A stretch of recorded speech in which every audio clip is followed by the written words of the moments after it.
हरे कृष्णा कृष्णा कृष्णा हरे हरे हरे राम राम राम हरे हरे हरे कृष्णा कृष्णा कृष्णा हरे हरे हरे राम राम राम हरे हरे हरे कृष्णा कृष्णा कृष्णा हरे हरे हरे राम राम राम हरे हरे हरे कृष्णा कृष्ण कृष्ण हरे हरे हरे राम राम राम हरे हरे जय राधा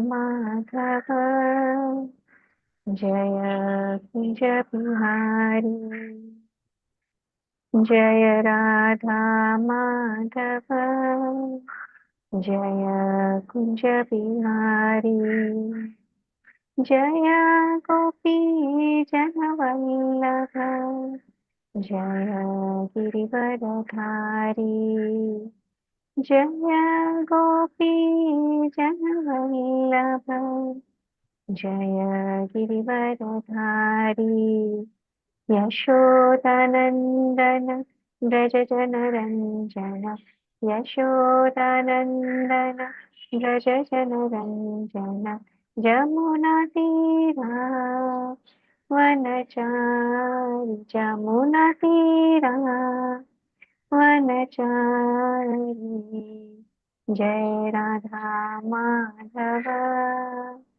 जय कुंज बिहारी जय राधा माधव जय कुंज बिहारी हरे Krishna Krishna Krishna Krishna Hare Hare Hare Hare Ram Ram Ram Hare Hare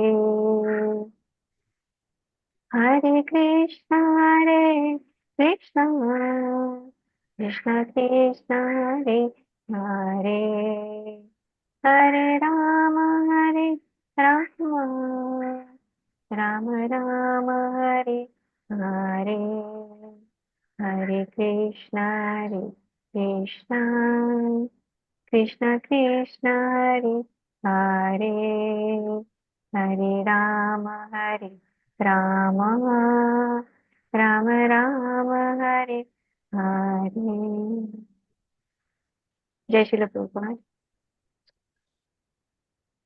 So today I am doing this very beautiful bhajan by Goswami Vallabh ji. It is called Abhinashtakam. This is a heartfelt prayer on behalf of all of us and for our loved ones. इतना तो कर लो स्वामी, इतना तो करना स्वामी, जब प्राण तन से निकले, इतना तो करना स्वामी, जब प्राण तन से निकले, इतना तो करना स्वामी, जब प्राण तन से निकले. श्री धाम वृंदावन हो, नव कुंज द्रुम सघन हो, श्री धाम वृंदावन हो, नव कुंज द्रुम सघन हो, मोहन में मन मगन हो, जब प्राण तन से निकले, मोहन में मन मगन हो, जब प्राण तन से निकले, इतना तो करना स्वामी, जब प्राण तन से निकले। श्री यमुना का पुलिन हो, सुंदर खिला नलिन हो। श्री यमुना का पुलिन हो, सुंदर खिला नलिन हो। चिंतन न चित किंचित न चित मलिन हो, जब प्राण तन से निकले, किंचित न चित मलिन हो, जब प्राण तन से निकले। इतना तो करना स्वामी, जब प्राण तन से निकले। जन जोर पानी मांगे, कब ऐसा भाग जागे। जन जोर पानी मांगे, कब ऐसा भाग जागे। वल्लभ हो श्याम आगे, जब प्राण तन से निकले। वल्लभ हो श्याम आगे, जब प्राण तन से निकले। इतना तो करना स्वामी, जब प्राण तन से निकले। इतना तो करना स्वामी, जब प्राण तन से निकले। ट्रांसलेशन। हे करुणामय स्वामी, इतनी कृपा करना कि जब मेरे प्राण तन से निकले तो मैं श्री धाम वृंदावन में हूँ और वहां सघन वृक्षों के किसी कुंज में बसा हुआ हूँ। जब मेरे प्राण तन से निकले तो मेरा मन श्री बाके बिहारी में मगन है। जब तन से प्राण निकले तो श्री यमुना जी का किनारा हो और सुंदर कमल खिले हुए हो। ऐसी कृपा करना कि प्राण निकलते समय मेरे मन में एक क्षण के लिए भी मलिन न हो। गोस्वामी श्री वल्लभ जी कहते हैं, मैं हाथ जोड़कर प्रार्थना करता हूँ कि मेरा भाग्य ऐसा उदित हो कि जब मेरे प्राण तन से निकले तो श्याम सुंदर मेरे सामने अवश्य हो। हरे कृष्णा कृष्ण कृष्ण हरे हरे, हरे राम राम राम हरे। So with these prayers, let us start with today's session. I'll do the invocation prayers, which will be followed by the recap of the last class. Hare Krishna. ॐ अज्ञानतिमिरन्धस्य ज्ञानञ्जनशलाकया चक्षुरुन्मिलितं येन तस्मै श्रीगुरवे नमः। श्रीचैतन्यमनोभीष्टं स्थापितं येन भूतले स्वयं रूप कदा मह्यं ददाति स्वपदान्तिकम्।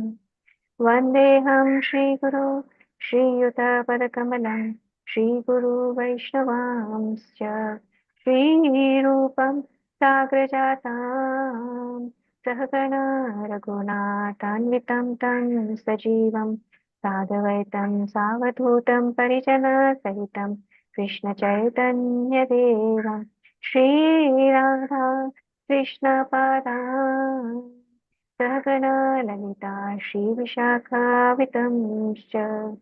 हे कृष्ण करुणा सिंधु दीनबंधु जगत्पते गोपेश गोपिका कांत राधा कांत नमस्तुते।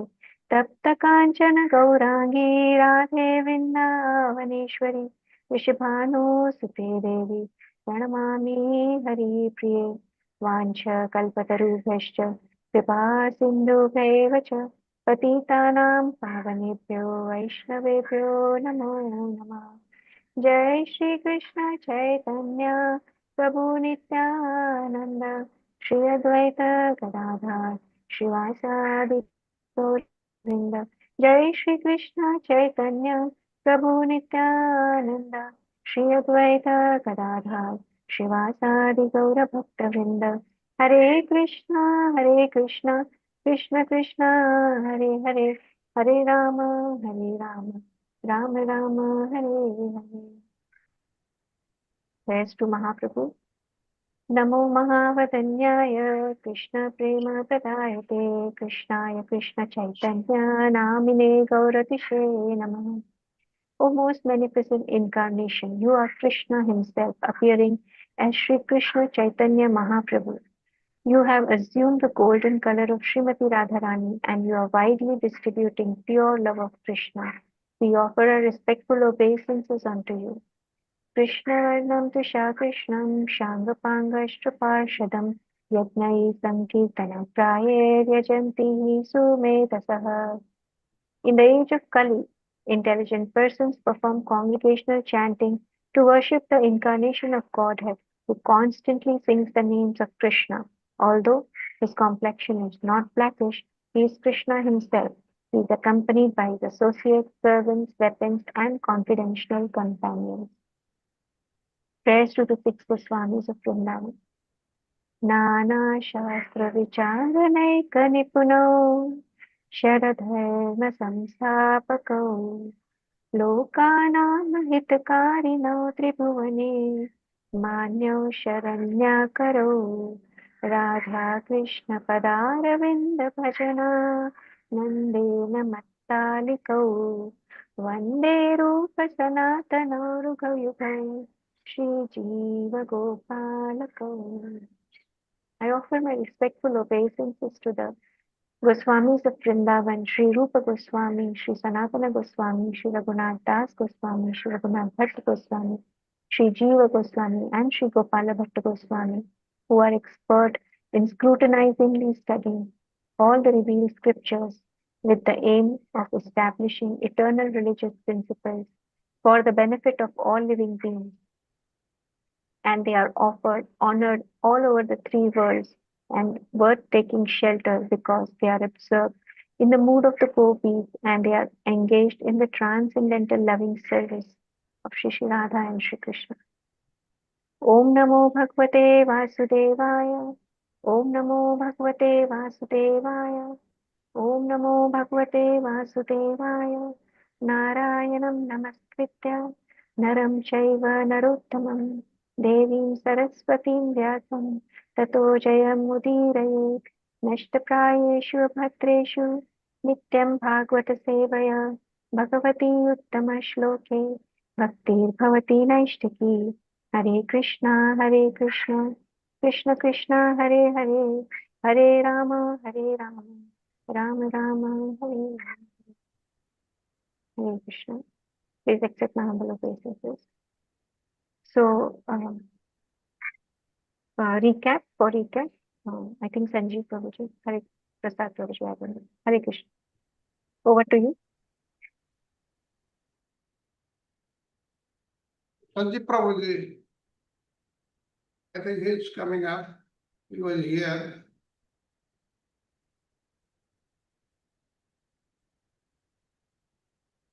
Hare Krishna. Haribol. Our voice is low, Prabhuji. 1 minute. Is it better now, Prabhu? Yes, yes. Yeah, sorry, I got disconnected. 1 minute, I will share the screen. Can I start, Prabhu? Is the Yes. Yeah, I'll just share. Okay. Hare Krishna, dear all, Dandavat Pranam, and welcome to today's session. Today we'll be recapping the 100th session of this 10th canto of Srimad Bhagavatam. And we will also put some time to pray for the dear devotee part of this group who left the body. So maybe after the revision we can find some time, Sarat Prabhu, if okay, and do that. So I will just revise this wonderful lesson that was taken by Samta Mataji last week, lesson 100, which is chapter 62. It has 33 verses. Title of the chapter is Meeting of Usha and Anirudh. Okay, so Usha is the daughter of Manasur. Anirudh is the grandson, right? Yeah, grandson of Krishna, and they both happen to unite and meet together. So here, verse 1 to 9, they spoke of Banasur, how he is a great devotee, and how they invoke the anger of Lord Shiva. Then verses 10 to 24, because now Banasur has been in a way punished by Lord Shiva, that he will be soon destroyed, things start to get in motion. Here, daughter of Banasur, who is Usha, she had once seen a dream about Anirudh, but she doesn't know who this person is. And through the divine arrangement or pastime or Leela, Anirudh is made available to her. That's what we will try to refresh how that happens, and we covered last time, in her own personal quarter, which is very, very extremely guarded by the women guards, but she is able to get. And so Anirudh and Bana, they spent the conjugal time in good love. They were having a good time, but this news spread fast, obviously, and Banasur comes to know. So Banasur discovers that, and he has a huge fight with Anirudh, but finally Anirudh is captured by his mystic Nagpashru. So that is the third section, verses 25 to 33. This was very nicely done by Mataji. Now let's do some recap or revision of different uh, like of the different themes that are coming through this particular chapter, right? So first we'll talk about the theme, which is third theme. I will have a question and then we can recap, which is what exactly is our true strength, right? What is our true strength we all have, and how do we misidentify that? So can someone Hare Krishna, start Prabhu. or kickstart that? Hmm, Hare Krishna, true Prabhuji, strength. Dandapan. Our true strength is our humility, Prabhu. Okay, and the ability to understand what is our limitations. Yes, Uh, yes, Prabhu. our limitations and others' limitations also. Yeah. Yes, Prabhu. And humility, any specific verse that comes to your mind, Prasad Prabhu? I think we sing daily from Shikshashtakam. From Sishtashtaka, Prabhu. Yes, Prabhu. Okay. You should be more humble than uh, grass, Prabhu. Yes. Okay. Trunadapi Sunichin. Tinadapi Yeah, So, Trunadapi Surechan. yes. So wonderful verse. Thank you, Prasad Prabhu. Thank you, Nilima Mataji. Like Lord Here Chaitanya. also, Yeah. yeah, Prabhuji, Yes, Lord. just I want to add, it's you started very with a nice question because here we have to understand all of us got a physical strength, external strength, and that is not Banasur has worshipped and got 1,000 hands, and he was proud of that, and he wanted to show up, right? That's what happened with Shiva. So that is not a real strength. The real strength is the inner strength. That is our inner connection. So he forgot his connection with the Lord Shiva in this case, or maybe with the Lord Krishna, but he was so proud externally, and he wanted to be happy with that, or he wanted to get so many things out of that. That is not what is expected, and that is the theme of basically this particular pastime. Correct, correct. Perfect. Yeah. So continuing with that, just one more line is like what Lord Chaitanya Mahaprabhu says. We should make this verse a garland and put it in our neck. Humility. So, so nice. Thank you, Prabhu. Now, how is Lord Shiva's reaction? Is he upset with him?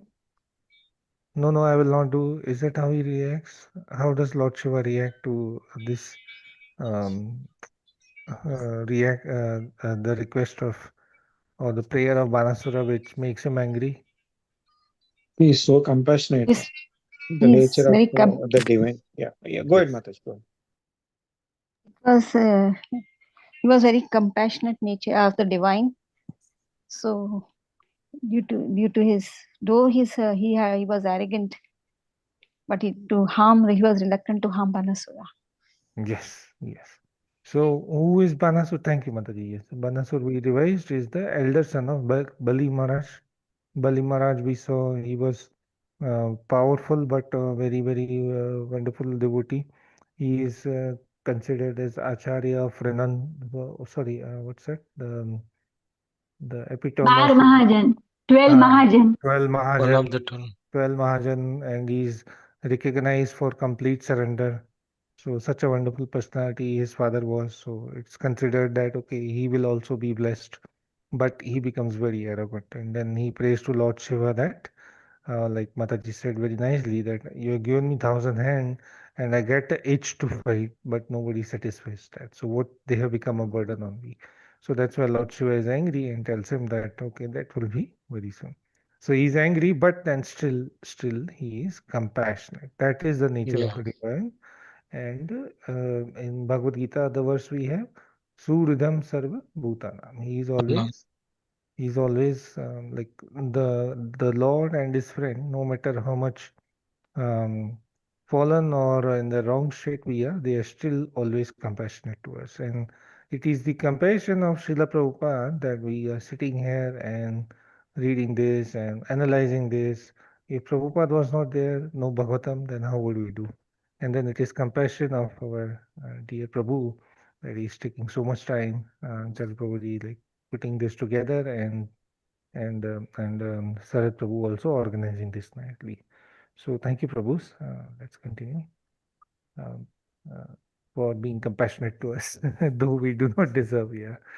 Okay. And then, what is the other problem we have because of this not being humble? We want to control. So, what is the specific illusion of control situation we have? Um, okay. Who Hare has? Krishna Prabhuji. Yes, Yeah. Prabhuji. Yes, go ahead. So again, the same theory continues. Banasura gets mercy of Lord Shiva 1,000 hand, and he gets popped up. Basically, all Srila Prabhupada talks about it, and he sees externally. That's how the demons are normally. Demonic natures are there, and he want to show flex his muscles, and that's what he believed because having the power is everything. That is there. So that was the control, illusion of control. He thought he has a control, right? So then thinking of who gave the power, and understanding his limitation, he did not do that. And that is what he said, where he believes that fighting will resolve his inner turmoil, that he wanted to display his power that he achieved by worshipping Shiva. Yeah. Correct. And that the true peace cannot be achieved through Achieved external. by external complex. Yes, rather it has to be inner reflection of surrender to the Lord. This is the underlying thread throughout this particular pastime or any other pastime. The externals are temporary. They cannot reach us anywhere. And throughout that, we see all the conflicts, all the turmoils, all that we go through entire thing. If as long as it takes towards the inner identification, that's good. If it's not there, then we lose that. So is the inner reflection and surrender is the main thing. And that's what is mentioned here, Prabhuji. Hare Krishna. Correct, Prabhu. Thank you so much, Radhavinath Prabhu. Very wonderful. The other interesting question I had from this, I wanted to spend time about this Sanskrit term kudi. Am I saying it right, Prabhuji? Sarat Prabhu? Kudi, right? Kudi. So, kudi, yeah. So, what is the actual meaning and how has Banasur misinterpreted this? The actual meaning is lack of discrimination of the wisdom, Prabhu, or wisdom. Not able to discriminate. So, actually, Lord, Discriminate. Yeah. So Lord Shiva is actually telling him all your power will go away. He's sort of like giving a punishment to him. Yeah. But Banasur thinks that okay, I am now being blessed. Now very soon I will have a fight and I will prove that I will be more powerful. Yeah. Hare Krishna Prabhu. Ku Yes. actually means bad and dhi means knowledge. So, or intelligence. So bad intelligence is ku dhi. Very wonderful. Thank you. Thank you, Mother. Yeah, that's what the problem with us. Bad intelligence, or at least me, right? So we think what is wrong is right and what is right is wrong. Yeah. Thank you. Thank you, Archana Mataji. So, excuse me, what does the Yeah. intelligence enable us to do? Anybody? What does it? What does Like Prasad intelligence Prabhu allow us said to do? about, like Prasad Prabhu said about discrimination. So allows us to Exactly. discriminate between right Right. and wrong. So from the Yeah. right and wrong, good or bad, that intelligence allows us to do that. Kubuddhi, that means one whose intelligence is twisted. They see wrong in the right and good in the bad, like that. Completely reverse, So that's called kubuddhi. પ્રભુજી ગુજરાતીમાં કહીએ ને વિનાશ કાળે વિપરીત બુદ્ધિ. Yeah, but આમાં જરાક થોડું ડિફરન્સ છે. વિનાશ કાળે પણ આ માણસ જેની કુબુદ્ધિ હોય એ બધી વાતે હંમેશા એવી રીતે વિચારે, ઊંધું જ વિચારે. રાઈટ પ્રભુજી. Yes, yes. Thank you, Go ahead, Mataji. continue. Yes, thank you. One thing nice about, I want to say something good about Radha Vinod Prabhuji. Did you notice, you guys, that always I've been noticing him quite a bit, See, when he answers, he doesn't read. He absorbs the material. Obviously, you can tell that, So he explains in his own words. That's what we need to really follow in his footsteps, Yes, Hey, yes. Bo. Thank you. Okay, so I think we covered these questions, but I will quickly read and summarize. What specific actions or attribute demonstrate Banasura's ignorance in his devotion to Lord Shiva? Oh, we saw that. I mean, one thing that really baffles me is how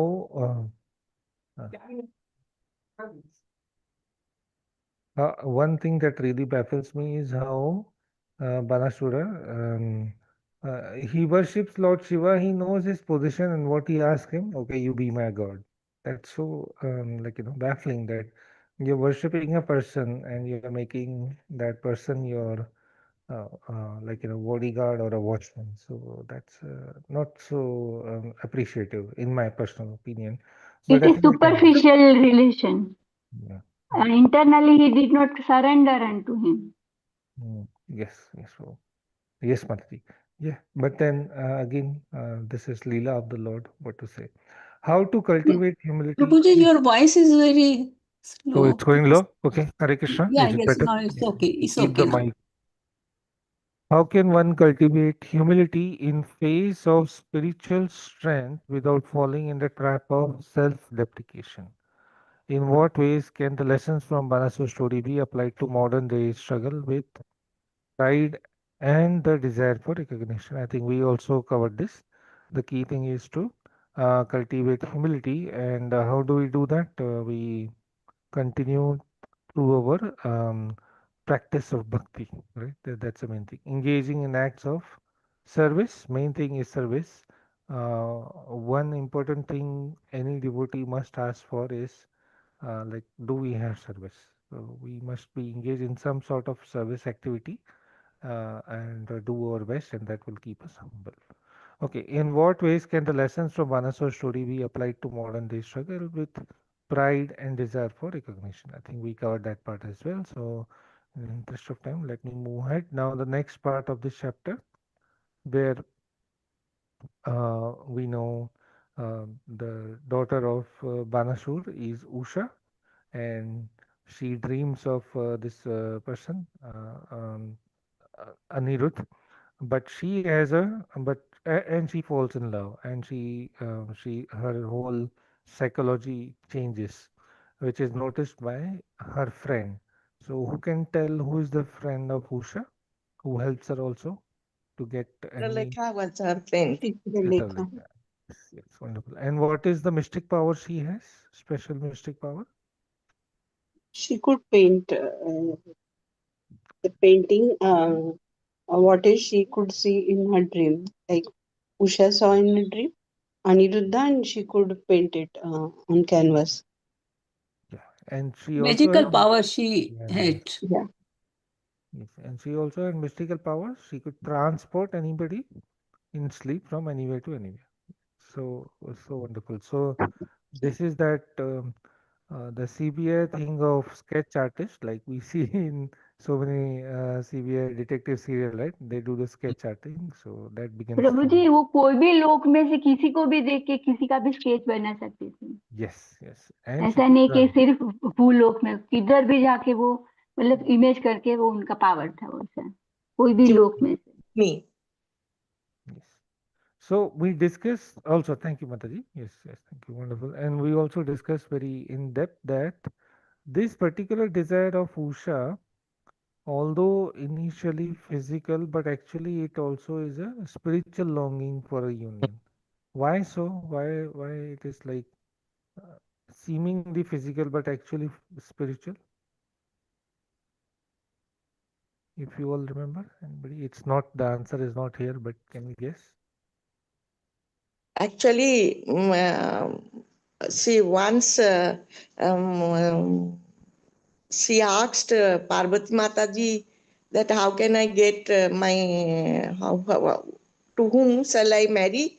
When she got the information that when she will meet somebody in dream, then he will be her husband, and this was destined, and that is why this is spiritual. This is destined for her that she will marry Aniruddha. This is not purely physical, but due to the divine interplay, she Arrangement. got attached to Aniruddha. And who is Aniruddha? Aniruddha is grandson of Krishna. Yeah. So, and More hence, than that, what is another signifying factor of Aniruddha? The Chaturvyuhu. Exactly. Chaturvyu expansion of the Attribute of Yes. Krishna, Balaram, Aniruddha, and Pradyumna. He is Pradyumna. Pradyumna. Yes. Very good. Thank you. Vasudev, Sankarshan, Pradyuman, and Aniruddha. Aniruddha. so, and he's also Lord of Mind, right? Am I right there? He controls. Pradyumna is a Kamadev, right? Personification. Mm, mm. Yes, Prabhuji. Yeah. So hence this love is now a spiritual because it is connecting to Krishna and his expansion. So this becomes a spiritual. So wonderful response, Mataji and Prabhuji. Thank you. So moving ahead, then with the use of Chitralekha, mystic power actually. Uh, yeah, so Chitralekha connects Usha with Anirudh. We discussed that. Then we will skip this. We already covered this part. So now, what happens when Anirudh is here? How did Chitralekha win his mind? How did she win him? What did she do so that Anirudh forgot everything and stayed with her? What actually happened? She worshipped and did service towards Anirudh. Yeah. Yeah. So she performed a complete selfless service totally. Your voice is completely low. Oh, okay. The moment the mic moves, the voice goes down. That's okay. I think it's internet also. So the service she did was so personal and totally absorption and so selfless. That's why the Anirudh got um, completely attached to her, and he totally forgot about everything outside that palace, and he continued to stay with her. Right, and that touches the point between illusion and reality as well, right? It's in the dream that Usha sees him, then she gets her real, her wishes are fulfilled, and now the whole theme is like it's all the divine pastime. Sometimes difficult to believe, but yeah, that's why Lord does the pastime through his devotees, so we can talk about him, right? And that's all. So, uh, yes, bro. Were you saying something? Everyone? Okay. Okay, I will continue. So, what these are the question. What specifically mystical power Chitralaka possesses? So we saw that. How does relation between Usha and Anirudh evolve beyond the initial encounter in the palace? We also saw that. And what role does fate play in the romantic union within this narrative? We saw that these are the powers. So this is ultimately all divine Leela. So let's continue into the final section of this chapter. Now here, Banasur, who is alerted by the female guard, um, then he attacks he goes into the palace and how he captures Aniruddha through Nagpash, right? So here it is specifically mentioned that the theme comes about fragility of innocence, right? The fragility, like how fragile or like delicate or immediately that is broken the innocence is, especially in the context um, of a lady, of a unmarried or chaste lady, right? So in those time, uh, even as of today, to some matter, it's very important that like the chastity of lady, like before marriage she is not meeting anyone and all. So and in Vedic culture or in Vedic time it was much more significant and strictly followed. So that's why as soon as Banasur hears about this, then he immediately attacks the palace. So instead of a question, I am only recapping here because there's not much to ask. Then, uh, Yeah, Prabhuji, on that also in the, I think book it's a mention that the when the female guard noticed that they did not wait or they did not spend any time because by chance the king would have come to know later on that could have been problem. So again the agile of innocence, they the moment they noticed considering that as a being woman, they immediately reached out to Zara to the Banasura. yes, yes, They did not wait. The very first alert they could see, they approached. correct. Correct. Mm. And here we see Banasur with so many, this is a Yeah, wonderful hands. thousand hands approaching, and um, while he's approaching, they are still so lost in their love, they don't even notice that, and they are, Anirudh and Usha, they are sitting together very calmly, right? So that is their deep love. Okay. And then this goes under the phase of conflict. They have a fight. Anirudh, who is a Kshatriya, like a grandson of Krishna, he fights very nicely. He tries to protect and that shows his heroic demeanor, the Kshatriya demeanor, and that also partly captures the mind of Banasur that yeah, this is he's the most uh, like beautiful, handsome person. No better match can be found than Usha for her. But then still, because Manasur is proud, he captures her. So how does he capture him? How does he capture Anirudh, and what does that indicate? With his mystical Nagapasa, he uh, got hold of Aniruddha. Correct, correct. And then this is what we say is the divine play or Leela, okay, of the Lord. Thank you, Mataji. Okay. And so, what is the role of Leela Shakti or divine energy over here? Due to the divine energy of Krishna, Banasura was unable to capture Aniruddha, or else he could not have done it because he was Aniruddha was the grandson of Krishna. He and one of the Chakravyuha, so Chaturbhuya. So this was a intricate reason for the Leela to go on, Krishna's Leela Correct, to go. correct, correct.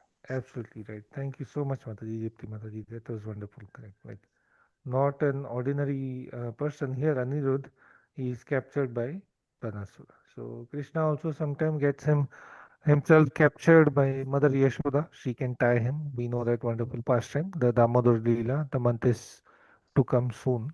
So that's how Lord he gets himself captured by the devotees, or sometimes for the pastime even some of his associates are captured by the demons. Right? Yeah, Prabhuji, also in the Ramayana, you see the Ram Lakshman where, they were also in a Nagpash, right? Yes, yes, The correct, Ramayana, this is twice. It's a, such a wonderful. So correct, again, same correct, Krishna, he lets it to be captured by a Nagpash and, to perform for the Leela. correct. Mm. So wonderful. Angad को बांध दिया था अंगद को नागपाश में And इनको भी राम और लक्ष्मण को भी किया हाँ था. Is yeah, twice, not once. Mm, Yeah. wonderful. Yes, no, very relevant. Okay, so concluding, let's see, did we cover what are the specific societal expectation regarding purity and morality that influence Banaswar action? We saw that. Radha Prabhu also summarized that quickly. How does Anirudh divine beauty and charm specifically affect Usha's feeling toward him? We saw that actually. It's actually like started physical, but it's more about the spiritual aspect of it um, that takes her to the depth. In what way might the themes of desire and love evolve as story progress following unhealed capture? In what way might? Yeah, I mean, so we covered this also, the themes of desire and love, like how she starts with the physical, but then her love becomes deeper and deeper, and how she captures the mind of Anirudh through selfless service so that Anirudh forgets everything. Okay, with that, we complete revision. Thank you very much, all. Back to you, Mataji. Hare Krishna. Thank you so much, Sanjeev Prabhuji Dandapanam. That was so nice. So discussion makes highlights more points than we actually cover in our presentation. And thank you all for your participation. Hare There are so Krishna. many points. Sorry, Mataji. Maybe we can just chant one Yeah. small for the. Right. Yeah, let's chant 3 times, at least, right? Yes, so, Hare Krishna, Hare Krishna, Hare Krishna, Krishna Krishna, Hare Ram, Hare Ram, Ram Ram, Ram Hare Ram Hare. Hare Hare Hare Krishna, Krishna, Krishna, Hare Hare Krishna, Krishna, Krishna Krishna Krishna, Krishna, Hare Hare, Hare Hare. Hare Hare Ram Ram, Hare Ram Hare Ram Ram, Ram Ram Ram, Hare Hare Hare. Hare Hare Krishna, Hare Krishna, Hare Krishna, Krishna Krishna Krishna, Krishna, Hare Hare, Hare Hare. Hare Hare Ram Hare Ram, Ram Hare Ram Ram, Ram Ram Ram, Ram Hare Hare Hare. Hare. We pray for the departed soul, all of them. Hare Krishna. Okay. And Mataji, before I hand over to you, I just had one request. I have to leave early today to get my son for some work. So I will make Sarat Prabhu the host and leave. I will catch up tomorrow from the recording. Hare Krishna. Thank you so much. So I welcome everyone for today's class. I seek blessings from Charu Prabhuji and Sharat Prabhuji and all the assembled devotees. Today's class is fairly long class, so I need your blessing. So let me share the screen with you. We are doing the first chapter after the century is completed. Also a very impactful chapter, chapter 63. It is action-packed and it will all let us all gear up for this chapter. And it is long also. So I would request all of you to bear with me. In this chapter, we will see that the two iconic personalities, they fight with each other, Lord Krishna and Lord Shiva. They confront each other in a battle. So that would be very, very interesting. We will see the weapons of Lord Krishna and Lord Shiva, how they are called Vishnu Jwara and Shiva Jwara. So Shiva Jwara in the battle gets defeated by Vishnu Jwara, and the battle offers humble prayers at the lotus feet of Lord Krishna, which is going to be very interesting. Then we see how Krishna not kills Banasura, but he punishes him so that his to destroy his ego. And finally, it's a happy ending for the Yaduvanshis as they return home with their Lord Krishna returns home with his grandson and his bride. So let us get started. As Prabhuji has mentioned in the opening phrase, in this gripping chapter, it is indeed a gripping chapter because we will see, we will be gripped throughout, like what's happening. How come Lord Shiva is fighting Lord Krishna? So let's all get started. So many months of the rainy season, they go by, and Anirudh is arrested by Banasura, and the time passes, and Anuruddha has still not returned home. All the members of the family, the Yaduvanshis, they are disturbed, they are worried, and they are unable to understand how did Anirudh go missing. They have no clue. And Lord Krishna is omniscient, he knows everything. But we know the nature of the Lord now. His mysterious ways. He kept quiet. Although he knew everything, he just kept quiet. And as usual, the most celebrated Narad Muni, he has to come. He always comes at the right time, at the right place, and he will give the information in such a way that it instigates the right kind of action. So Narad Muni comes in his uh, in his as we know him, how he comes chanting the name of God, and he tells everything in detail about Anirudh's disappearance, that he was actually kidnapped in his sleep, and he is now in Sonatipura, which is the capital of Banasura's empire, and Aniruddha had defeated all the soldiers of Banasura, but Banasura managed to arrest him with Nagapash. So all the news in detail is disclosed by Narad Muni to the family, and so the family members, they all obviously Aniruddha has been kidnapped and he's arrested by Banasura.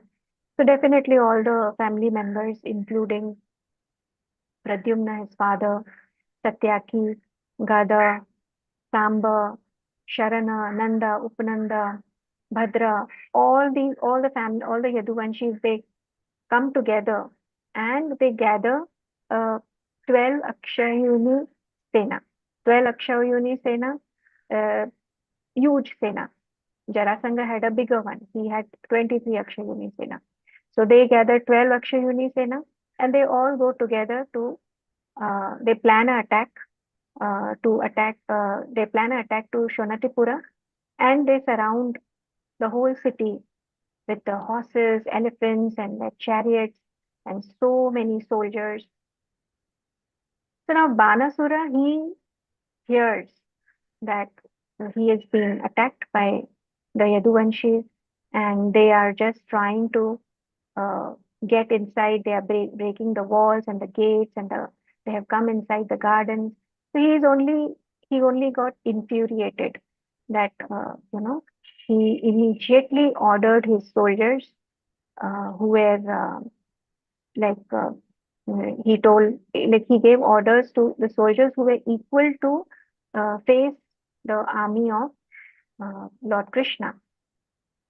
So Lord Shiva, as we know, is guarding the city of Shonatipura because he had given that promise to Banasura. So Lord Shiva is so kind that he personally came as a Senapati, as the commander-in-chief of the military force. And he is assisted by his brave sons, Kartikeya and Ganpati. And Lord Shiva, he sits on his favorite bull, Nandishwara, and he goes to lead this fight against Lord Krishna and Balrama. So here we can see that there is an unexpected twist. Obviously, Lord Shiva would never want to fight Lord Krishna, but he still, takes this decision. But in this whole episode, we should understand that he is not willingly doing it. It is he's doing it reluctantly. So we can see in this unexpected twist that Lord Shiva has taken to the battlefield to fight on behalf of Banasura, to fight Lord Krishna, aiming to expose the Banasura's flaws. He is well aware of Banasura's drawbacks, his demonic nature, but his intention is to expose him, make him humble. He is just being part of that whole pastime. So, but he is a reluctant fighter. He is not doing it willingly. So he is aware. Lord Shiva is very well aware of Lord Krishna's greatness, that it is unmatched. Nobody can combat Lord Krishna. He wants to illuminate Lord Krishna's glory. He wants all to become a witness of that. So there are two purposes that will suffice over here. One is to showcase or to glorify the superiority of Lord Krishna, uh, that he is the most superior. Even he is superior to Lord Rama. That is to be illustrated. That is to be proved. And then confounding Shiva. Like Shiva is the very greatest demigod. So he also can be confused by Yogamaya. He also, like not just Lord Brahma, even Shiva got, uh, you know, illusioned, and he got, he got, became a part of that Leela. So this battle between Lord Shiva and Lord Krishna, it highlights that, the role of duty is very complex. Even you have to make a choice, like either I fulfill, or either I do my duty sincerely, or I, favor a personal relationship. So there is a conflict between the dharma and personal devotion. So Lord Shiva is a devotee of Lord Krishna. He is the uh, greatest Vaishnava.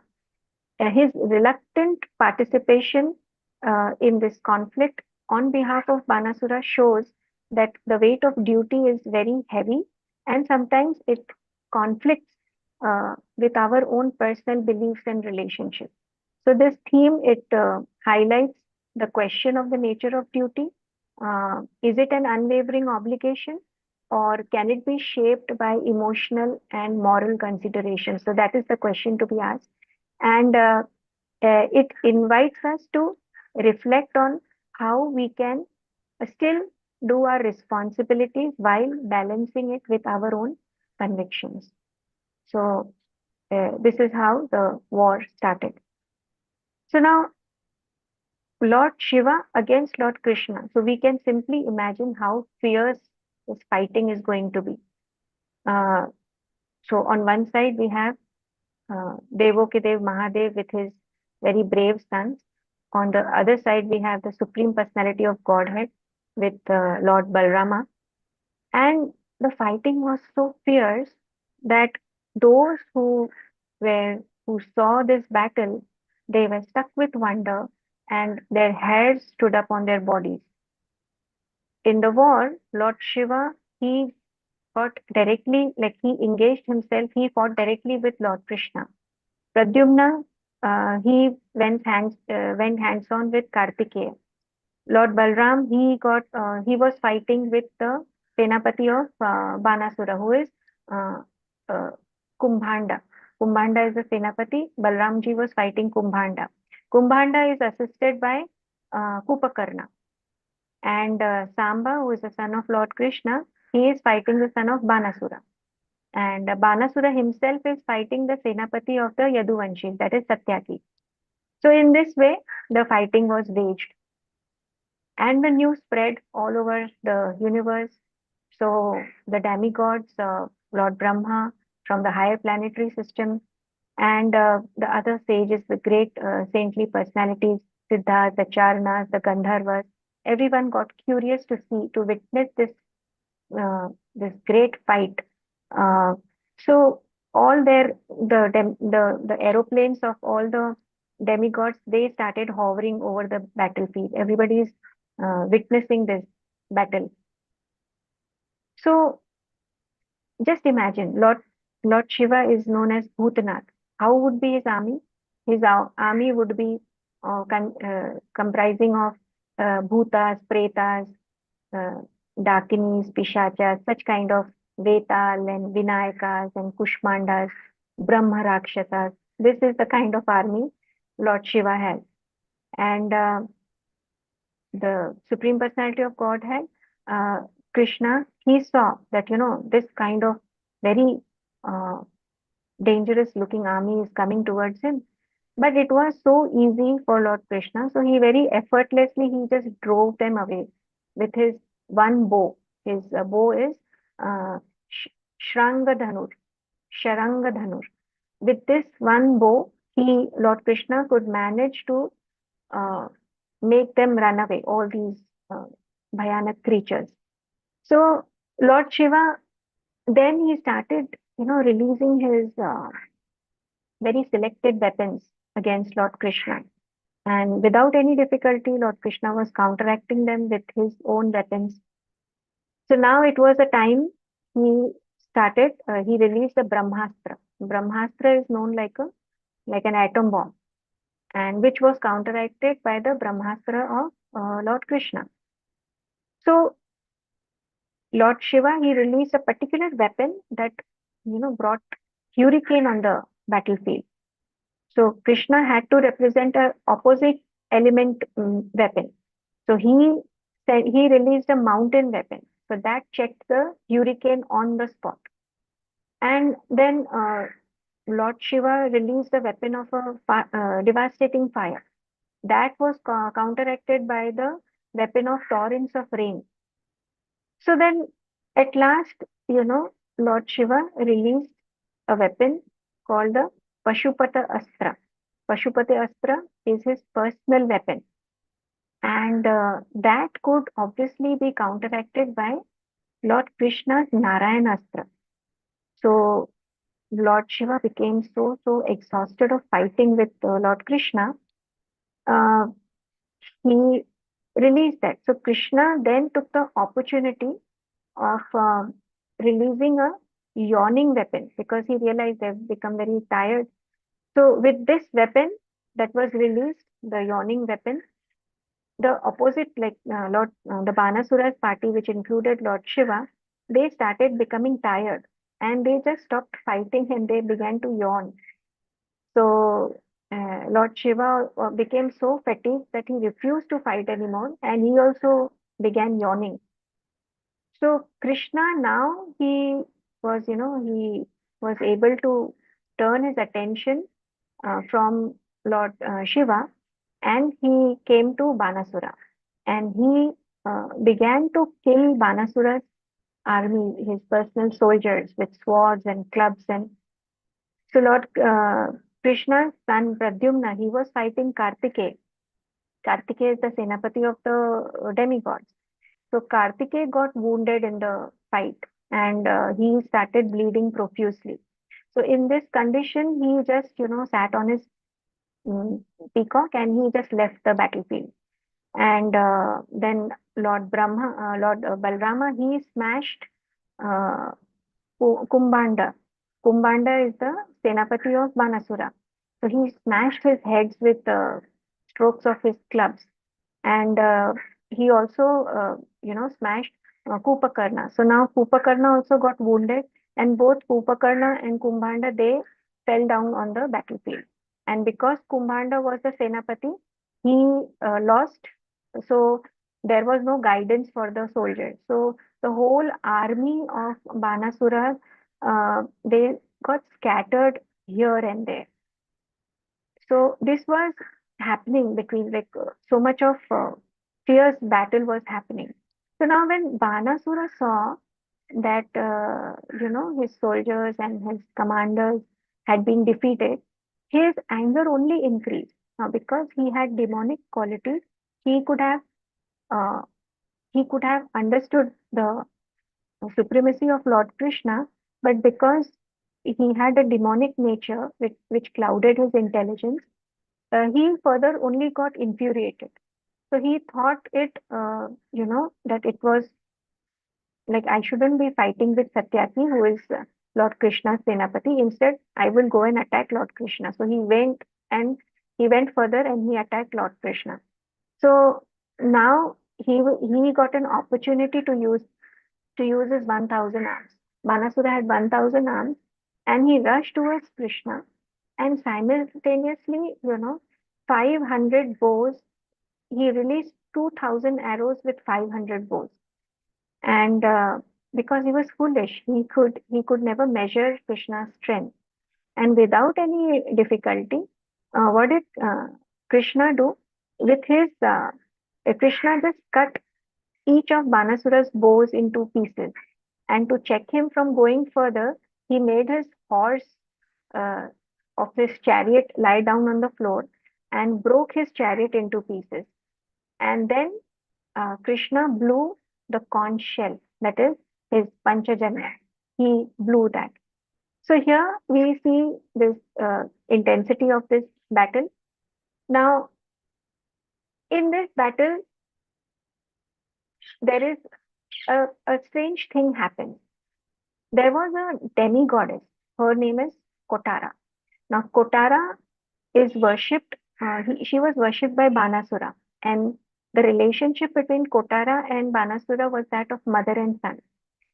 So Kotara became very upset that Banasura's life is in danger, and she suddenly came on the war scene, and she came with a naked body and with her hair scattered, and she stood in front of Lord Krishna. So Lord Krishna immediately turned away from her, uh, and he did not want to, like, he had to respect the dignity of the woman. So he just turned away, although that would have given the Banasura an opportunity to escape, but still he turned away. Uh, so Banasura, as we know, got an opportunity. He got this chance to escape Krishna's attack, and he left the battlefield all his with his broken arrows and his bows.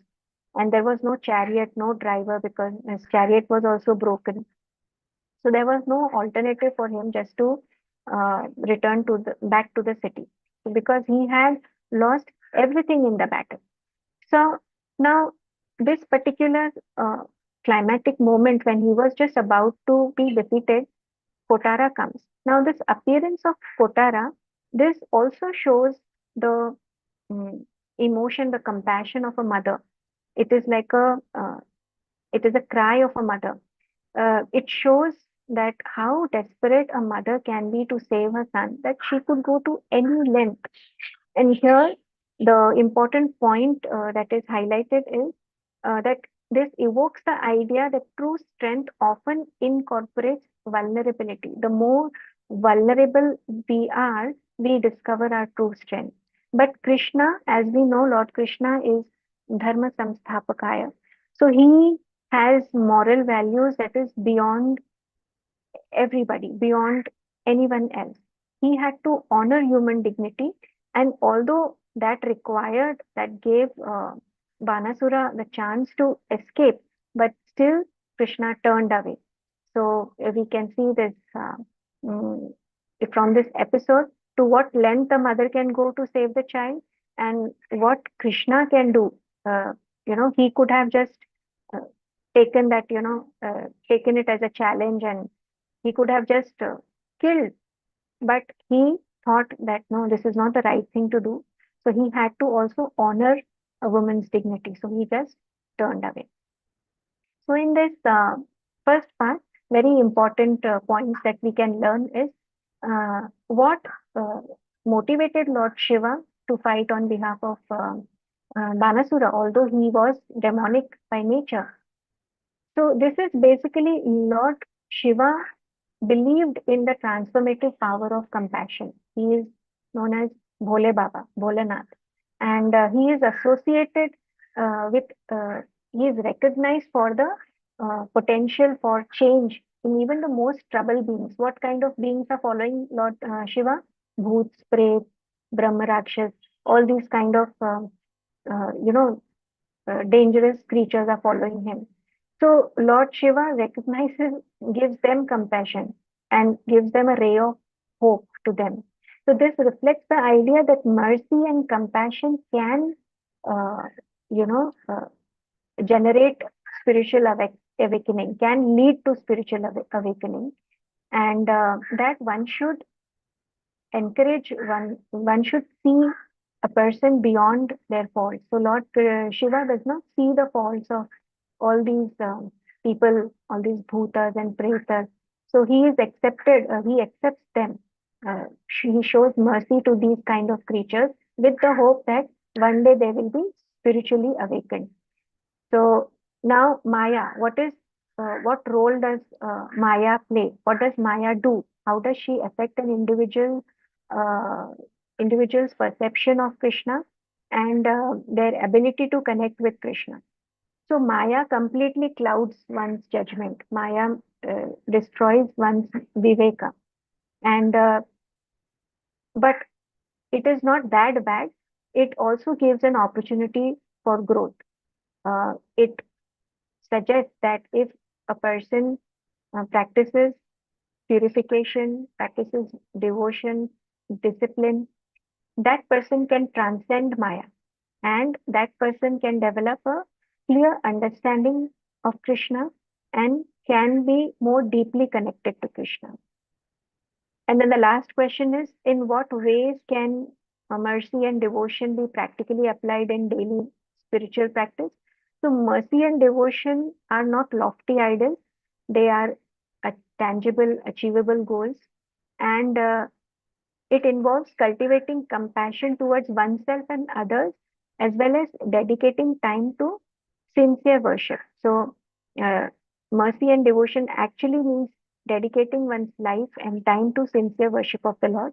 And this includes ways that are regular prayers, meditation, uh, seva, opportunity, uh, uh, fostering humility and gratitude towards the divine and the surroundings, and prioritizing the spiritual growth to have a fulfilled, a greater life and a personal connect with the uh, divine, with Lord Krishna. So now we come to a very interesting part of this particular chapter. We will see the Shiva Jwara. Now, first let us see what happens. Being harassed by the arrows of Krishna, all the associates of Lord Shiva, the ghostly creatures, the bhutas, the pretas, and the kshatriyas, they all leave the battlefield. And Lord Shiva then he takes his last resort. He releases his greatest death weapon. His death weapon is known as Shiva Jwara. Uh, Shiva Jwara, Jwara is like a fever. So this weapon is known as Shiva Jwara, and this weapon destroys by excessive heat. It generates excessive heat. So it is said that at the end of creation, the sun becomes so many times more scorching than usual. It becomes so unusually scorching and so heated. Uh, it becomes so many times more hotter temperature, and this uh, hotter temperature is called Shiva Jwara. So this Shiva Jwara is was personified and released. It has 3 heads, 3 legs, 6 arms, 9 eyes. So that's how it was personified and it was released. And as he came towards Krishna, it appeared as if it is going to burn everything into ashes. So he was so powerful. We can say he because he is a personified weapon. So he was so powerful that he made blazing fires in all directions. And Krishna saw this, that Shiva Jwara is coming towards him. So when there is Shiva Jwara, if there is Shiva Jwara, there is also Narayan Jwara, which is represented by excessive cold. So when there is excessive heat, one can somehow tolerate it, but when there is excessive cold, everything collapses.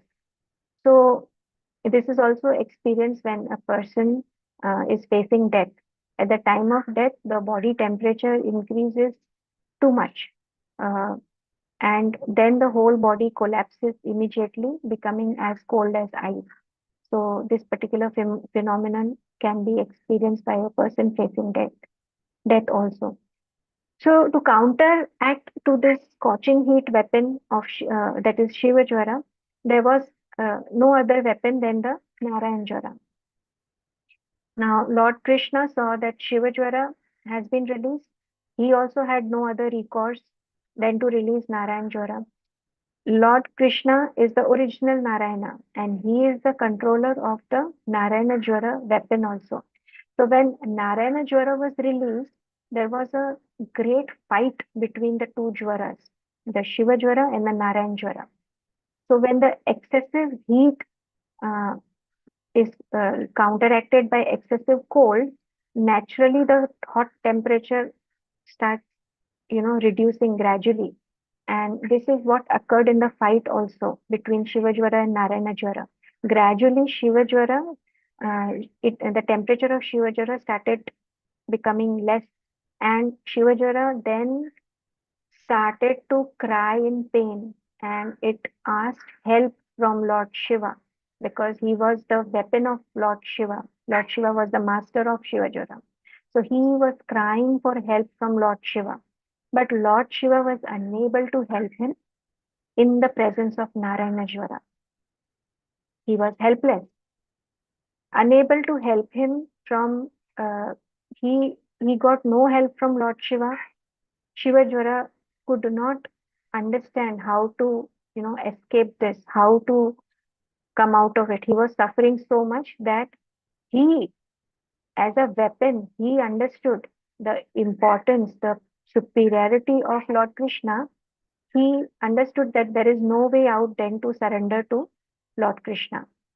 So, Lord Shiva is the greatest of the demigods. He could not help him. What to speak of other demigods that they would help him? So, therefore, he was intelligent enough to, surrender onto Krishna. He bowed down to Lord Krishna, and he is offering prayers to Lord Krishna that please be pleased with me, please protect me. So this is how now these prayers of the Shiva Jwara are so impressive. Let us go through these prayers. So this incident of the fight between the ultimate weapons of Krishna and Shiva proves that if Krishna wants to give protection to someone, nobody can kill that person. And if Krishna does not give protection to someone, nobody can save that person. So Lord Shiva is called Mahadev. He is the greatest of the demigods. Uh, Although sometimes Lord Brahma is considered the greatest because he creates. So Lord Shiva can annihilate the creations of Brahma, but still both Lord Brahma and Shiva, they can act only in their capacity. Lord Brahma can create, Lord Shiva can annihilate, but none of them can maintain. Only Lord Vishnu, not only maintains, he creates also, he annihilates also. So the fact is that the creation is not affected by Brahma because Brahma has himself is created by Lord Vishnu, and Lord Shiva is created or born of Brahma. So the Shivajwara understood this, that without Krishna, without Vishnu, no one can help me. So he was right to take shelter of Lord Krishna, and with folded hands he is praying. He is praying to Lord, my dear Lord, I offer my respectful obeisance to you because you have unlimited potencies. No one can surpass your potency. You are the Lord of everyone. So generally people consider that Shiva is the most powerful deity in the material world, but he is saying Lord Shiva is also not all powerful. You are the most powerful. And this is the fact. You are the original consciousness. You are omniscient. Without knowledge, without consciousness, nothing can be powerful. So a material thing may be powerful, may be gigantic, may be a wonderful machine, but without your touch of consciousness, without the knowledge of operating that machine, everything that all the material machines, that is including the being, everything is useless. So, my dear Lord, you are complete knowledge. There is not even a pinch of material contamination in your personality. Lord Shiva may be a powerful Devta, Mahadev, because of his power of annihilating the whole universe. Similarly, Lord Brahma may be a powerful deity because he can create entire universe. But neither Brahma nor Shiva is the original cause of the cosmic manifestation. You are the absolute truth. You are the supreme Brahman. You are the original cause. So the original cause of the cosmic manifestation is not the impersonal Brahman effulgence. the impersonal Brahman effulgence rests in your personality. This Brahman effulgence is like a sunshine that emanates from you because you are the sun. Therefore, impersonal Brahman is not the ultimate cause. The ultimate cause of everything is you, Krishna. All material actions and reactions take place in impersonal Brahman, but there is no action, no reaction in you, who is the personal Brahman, you, the eternal form of Krishna. There is no action, reaction inside you. So the Shivajora, he says that your body is completely peaceful. You are so completely blissful, devoid of any material contamination. In the material body, there are actions, reaction because of the three modes of material nature. And most important element is the time factor in the material manifestation. The time factor creates agitation. So the natural phenomena comes into existence. Fruitive activities are visible. The results of the fruitive activities, a living entity takes the form. He acquires particular nature that is packed up with subtle bodies, gross bodies, formed with the life air, ego, 10 sense organs, mind, the five gross elements. Then these create the type of body, and that body later becomes the root cause of other various bodies which are acquired one after the other by the means of transmigration of the soul. So all these phenomenal manifestations are combined action of your material energy, only your material energy. However, uh, uh, you are the cause of this external energy, and you remain unaffected by the action and reaction of these because you are transcendental to the compulsions of the material energy. You are supreme tranquility. You are the last word in freedom of material from the material contamination. You are the last word in freedom. So therefore, I take shelter of your lotus feet, uh, giving up all other shelters, also giving up the shelter of my own master, that is Lord Shiva. So, my dear Lord, you have appeared in a human form, uh, and this is one of your pastimes to uh, remove the burden of the earth, to save the earth from all the miscreants, to benefit your devotees, and your other incarnations also do that. You appear in so many other incarnations to save your devotees. Your violence towards them, you maintain the law and order of the material world. You protect the devotees. You remove the miscreants, and your violence towards the demonic elements, the miscreants, is therefore justified, is well deserved. So this is not the first time that you have incarnated. You have done this so many times. So, my dear Lord, I beg to submit that, I have been I'm greatly suffering because of your Narayana Jwara. And certainly it is cooling, but at the same time, it is severely dangerous and it is unbearable for all of us. Now, just imagine Shiva Jwara is a weapon, personified weapon. He is also saying, including uh, everybody's situation, he is saying it is not just cooling, but it is dangerous and unbearable for all of us. So, my dear Lord, uh, as long as a person is forgetful of you and a person is driven by the Maya, he is ignorant that the ultimate shelter are your lotus feet.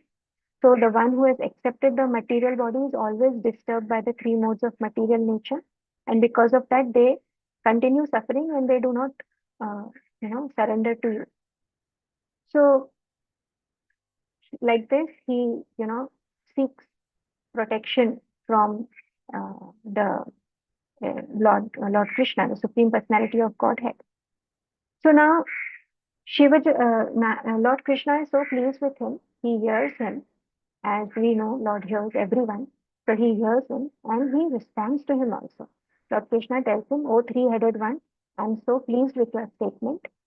Be assured that there will be no more suffering for you from the Narayana Jwara." And this is also the falashruti of listening to this particular pastime. that not only you, uh, not only you who are free now from the fear of Narayan Jora, but anyone in the future who will simply, listen and read this fight between you and the Narayana Jora will also be freed from all kinds of fears. So this is the Falashruti of this particular pastime of the battle between Shiva Jwara and Narayana Jwara. So after hearing this, the Shiva Jwara was satisfied, protected, comforted by Lord Krishna, and he offered his humble obeisances and he leaves from there. So this was the second part of the very beautiful prayers offered by Shiva Jwara. So now let us see the instructive points of this particular part. What specific powers does Krishna possess that even Shiva does not have? Krishna has the ability to create, maintain, destroy the universe at will, embodying the ultimate control over all living beings because he is the super soul. But Lord Shiva only operates primarily within the realm of destruction. And Krishna's omnipotence extends beyond control. He it encompasses creation, sustenance, and it highlights his role as a supreme deity. He is the supreme personality of Godhead. So he is the highest of the highest. So that's how he is. His powers surpass even those of the other great devatas. The second question is the interaction between Shiv Jwara and Vishnu Jwara. What does it illustrate? So this interaction is a symbolic struggle between the forces, between different divine forces and the realization of the supremacy of Krishna. So how Shiv Jwara surrendered to Krishna because he could not seek help from any other place. So finally he had to surrender to Krishna. So here we see that the supremacy of Krishna is the highest. He is the most superior. He can save the person who is about to be killed and he can kill a person who can be saved. So that is his power. So this battle actually represents a transition from the misconceptions about divinity. There are so many people, we all come through different devatas and finally we have come to Krishna consciousness. So we have come through our own way. So because of the misconceptions. And finally, it also gives a deeper understanding to Krishna's nature. As we see how Shiva Jwara takes his refuge in Krishna. So this symbolizes the acknowledgement of divine hierarchy and the unifying aspect of all spiritual paths lead to the supreme. So wherever we are coming from, all the rivers lead to the ocean. So Krishna is that ocean. So we will finally, sooner or later, come to Krishna. Then the last point is, what is the significance of heat and cold weapons in context of spiritual warfare? The heat and cold weapons are actually representing dualities of existence, comfort, discomfort, stress and material stress and spiritual warmth. So they show that there is a conflict between spiritual and material influences within human life. We all have to, always we are fighting that we have to pursue a spiritual life, but we also have responsibilities. So this is being represented by cold and heat. It is being represented by this. So it is as a metaphor.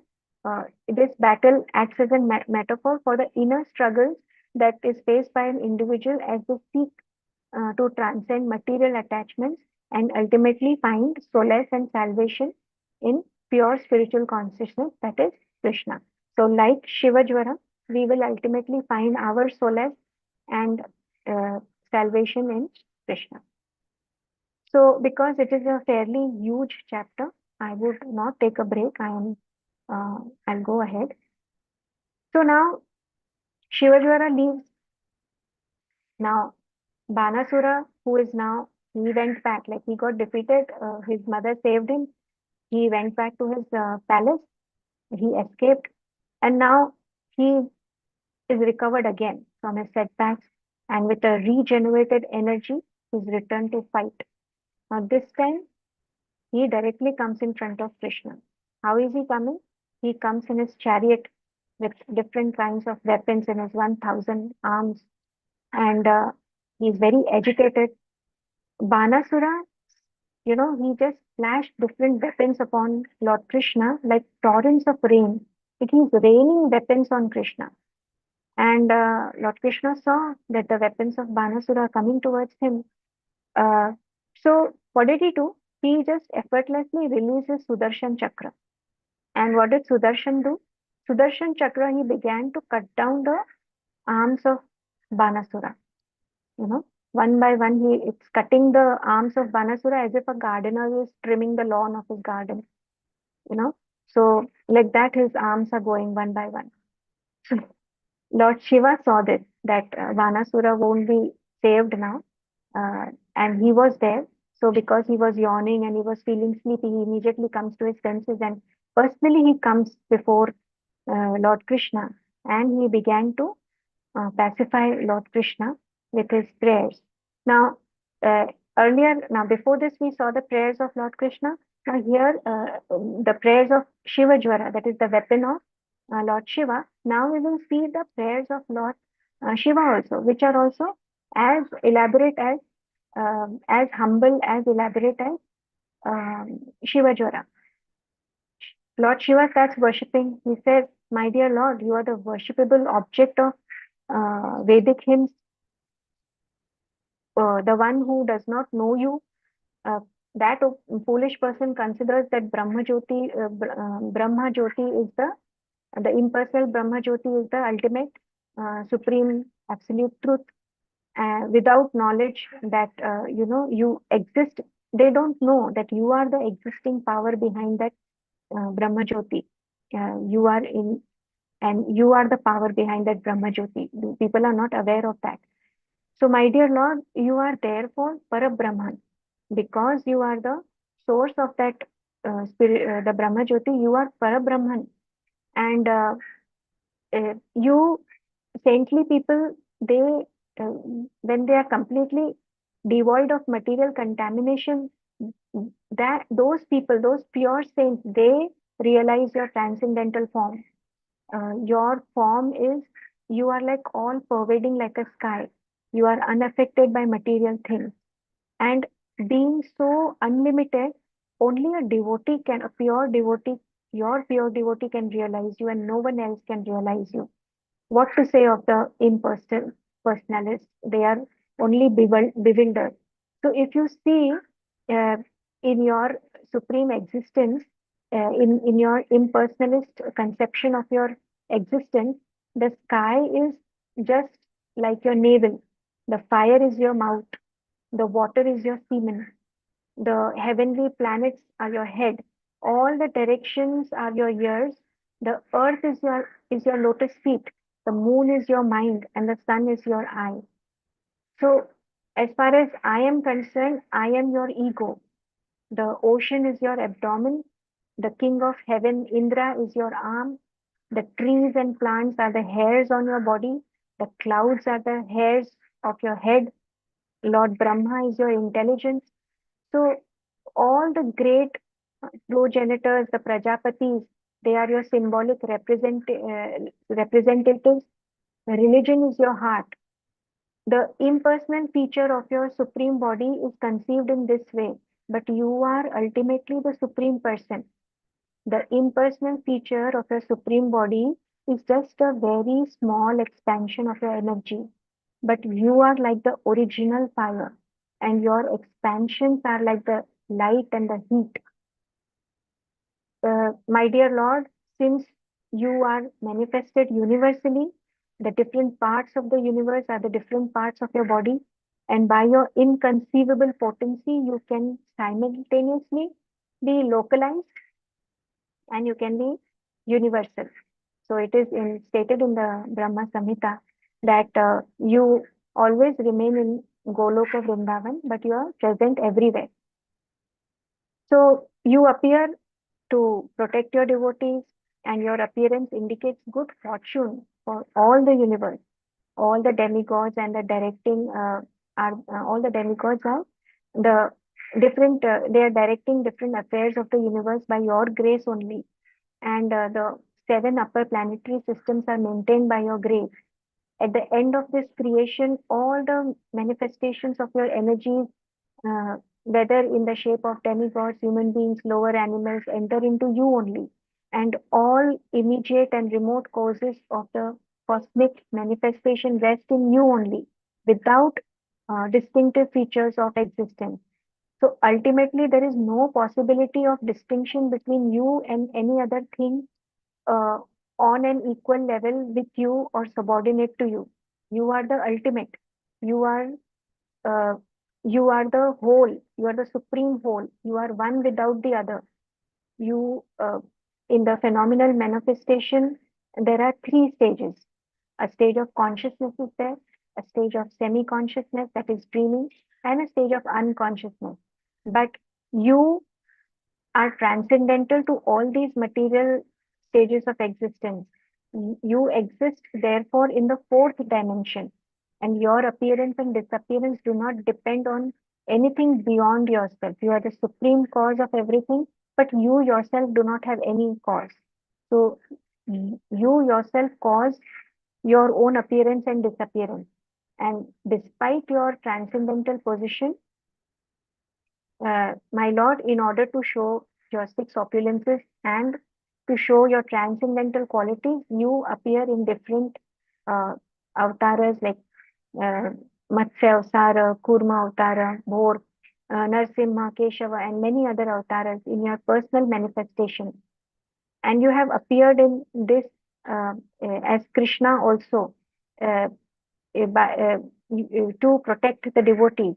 So by your internal potency, you appear in different incarnations, and your external potency, you appear as the phenomenal world. So for a common man, if the day is cloudy, he cannot see the sun. The sun becomes covered.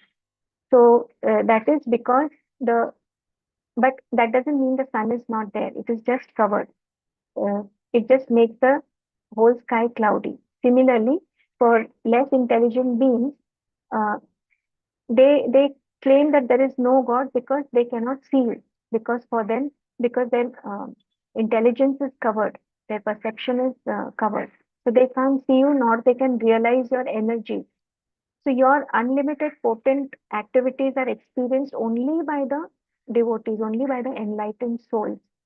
And those who are bewildered by Maya, they only are attached to the material world. They are suffering because they are attached to the material world. They are attached to society, friendship, and love on the material level, which will lead to suffering. And due to this, they are always subjected to pain and pleasure, and they are always drowning in the ocean of attachment. And uh, they can't be taken out of that material ocean. So, my dear Lord, only by your mercy, only by your grace can a living entity get a human form, get a opportunity to rise from the material existence. A person possesses a human body, but who cannot, but a person who cannot, control his senses, gets carried away by sensual enjoyment. Uh, he cannot take shelter of your lotus feet and get, and he is, he thus cannot get engaged in your devotional service. So such a person's life is very unfortunate. It is full of darkness, and he is only being cheated by cheaters. And this whole human society, without your consciousness, is a society of cheaters and the people who are being cheated. So you are the Paramatma, you are the super soul, you are the supreme controller, Ishvara. You are, uh, beyond death, and uh, a person who simply is attached to sense enjoyment. He just voluntarily accepts a miserable material life, and he is wandering from one species to another in the circle of birth and death. He is certainly a very foolish person, and he is voluntarily drinking poison. He has put your nectar aside. The nectar is your lotus feet. He's put that aside and he's voluntarily drinking poison. So, my dear Lord, all the demigods, including myself and Brahma, uh, as well as the great saints who have cleansed their heart of material attachment by your grace, we have taken the shelter of your lotus feet. We have uh, taken your shelter because you have accepted us, and you as the supreme Lord and the dearmost life of all the souls. You are the original cause of the cosmic manifestation. You are the supreme maintainer. You are the cause of the dissolution. So you are equal to everyone, and you are the most peaceful. You are the Suhrit, the most well-wisher of each and every living entity. You are the supreme worshipable object of each and every one of us.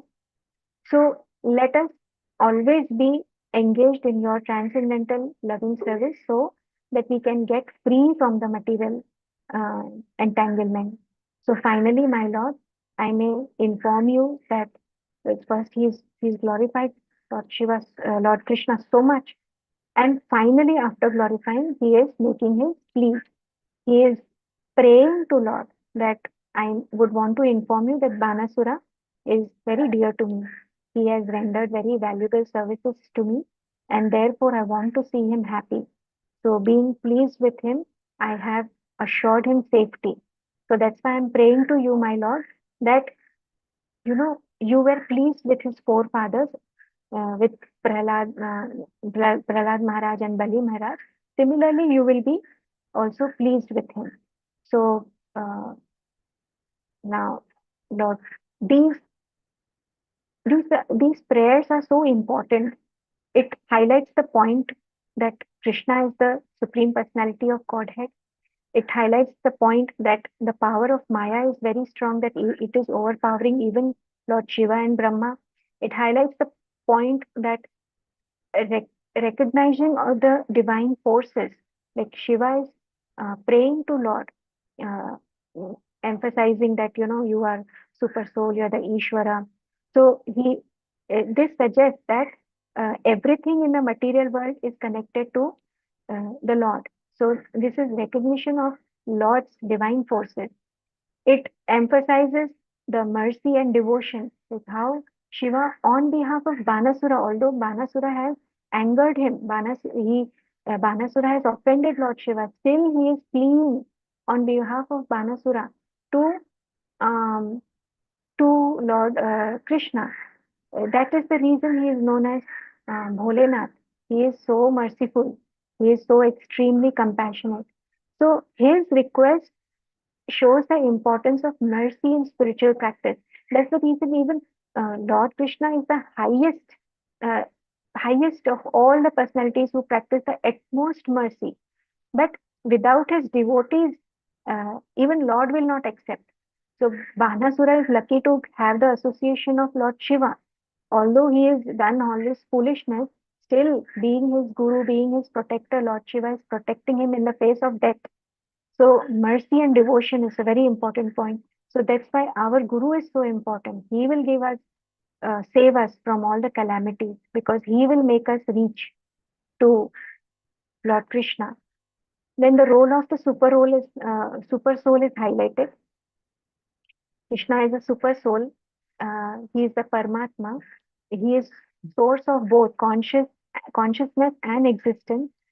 So that's how the analogy was given, that the sun hidden by clouds it obstructs the spiritual perception. It obstructs the discrimination of a person and intelligence. And the last point, not the last point, moral and ethical guidance. Like Shiva condemns those who neglect divine worship, or for the sake of material pleasures, people who are neglecting their spiritual life. So he is condemning that. So he is guiding mankind through this prayer. Then unity and non-duality. This point is emphasized over here, whereas Krishna's unique position underscores a non-dualistic philosophy in which all distinctions dissolve in recognition of a singular supreme being. So all the impersonalists, all the, everything comes under the umbrella of the highest supreme being, that is Lord Krishna. So this unity contrasts with the plurality of the material realm. So finally, we can see so much of diversity. Finally, at the end, it is complete unity, that is Krishna. Last point is implications of worship. So only through bhakti one can achieve or one can develop a strong relationship with Lord Krishna. So overall here, Vishwanath Chakravarti Thakur is presenting insights that explore nature of divinity, give significance of devotion, and interplay between illusion and reality in the pursuit of spiritual truth. We are all bewildered in the material world, and but the reality is not that. So we have to pursue that reality, and we have to establish a deeper relationship with the divine, with the supreme being, that is Lord Krishna. So here we see the important points.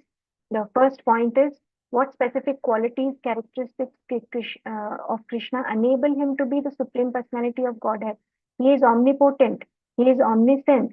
He is the supreme. He has the highest level of compassion. So he is supremely compassionate, and that all these qualities establish him as the supreme personality of Godhead. His unwavering ability to control the universe. He engages his devotees, like he himself gets engaged with his devotees on a personal level to highlight his superior nature, and that sets him apart from other deities. So he reciprocates to his devotees, and these qualities are, can be seen as relevant in the contemporary life. And these qualities are guiding us in our pursuit of personal growth and understanding and our relationship in the world and with the Lord. So then how does the concept of Maya, so this is being repeated, the Maya distracts the person, but the person who is practicing Krishna consciousness can get rid of the illusion of the material world. And then what are the ways, in what ways a transformative power of devotion can be experienced? So one has to practice spiritual life, and because only a spiritual life will lead one to peace with a higher purpose and with the connection with Lord Krishna. For that, satsang is important, seva is important, chanting is important, reading is important. So all the steps that should be taken to pursue Krishna consciousness, all these ways are advised. So let us now come to the last part of this chapter. So on hearing Lord Shiva's prayer, Lord Krishna replies to him. He says, I accept your statement, and I also accept your desire for Banasura. Because Shiva is very dear to Lord Krishna. He is accepting Lord Shiva's desire for Banasura. Lord Krishna is telling him, I know that this Banasura is, he is the son of Bali Maharaj, and as such, I cannot kill him because of my promise. I gave the benediction to Prahlad Maharaj that the demons that would appear in his family would never be killed by me. So therefore, I am not killing him. I have simply cut off his arms just to deprive him of his ego. So I have just punished him so that he remembers to be humble, that he remembers his place and that he forgets his arrogance. So the large number of soldiers, Krishna told that I have killed the large number of soldiers that he has been maintaining just to remove the burden, minimize the burden from the earth. And now he has only 4 arms. Now he can remain immortal, unaffected by material pains and pleasures. And I know that he is one of the chief devotees of you, O Shiva. And so you can now be rest assured that he doesn't have to fear about anything. So you also don't worry about him. So Lord Krishna forgives Banasura. So when Banasura is blessed by Lord Krishna, he comes forward, he bows down with his head, and he touches his head to the earth. And Banasura then, seeks forgiveness. He immediately arranges for his daughter Usha. He gets a chariot ready for for his son-in-law Anirudh and his daughter Usha, and in a very nice chariot, he then presents the couple to Lord Krishna, and after that, Lord Krishna takes charge of Anirudh and Usha, and who then they become very uh, opulent materially because of the blessings of Lord Shiva also. So. Uh, Keeping one Akshauhini Sena in front of him, Lord Krishna proceeds towards Dwarka. And here in Dwarka, the people of Dwarka, when they receive the news that a Lord is coming back with Usha and Aniruddha, and in great opulence he is returning. So suddenly there is so much of activity happening. Suddenly there is so much rush. They have to decorate everything. So all the streets are decorated. Uh, all the corners of the city are cleaned, and flags come up, and um, everything's decorated with garlands, incense. The big roads uh, and the crossings are carefully cleaned. Sandalwood pulp is being sprinkled with a mixture of water, and everywhere there was this fragrance of sandalwood, and all the citizens, they uh, join with their friends and relatives to welcome Lord Krishna with a lot of pomp and jubilation, and there is uh, sounds of conch shells, drums, bangles. This is how they receive the Supreme Personality of Godhead, and Lord enters the city of Dwarika. So we see here that very important point over here, divine will and benediction. Krishna decided not to kill Banasura. Despite his pride, so what? Krishna had promised Prahlad Maharaj. But his arrogance was also not less.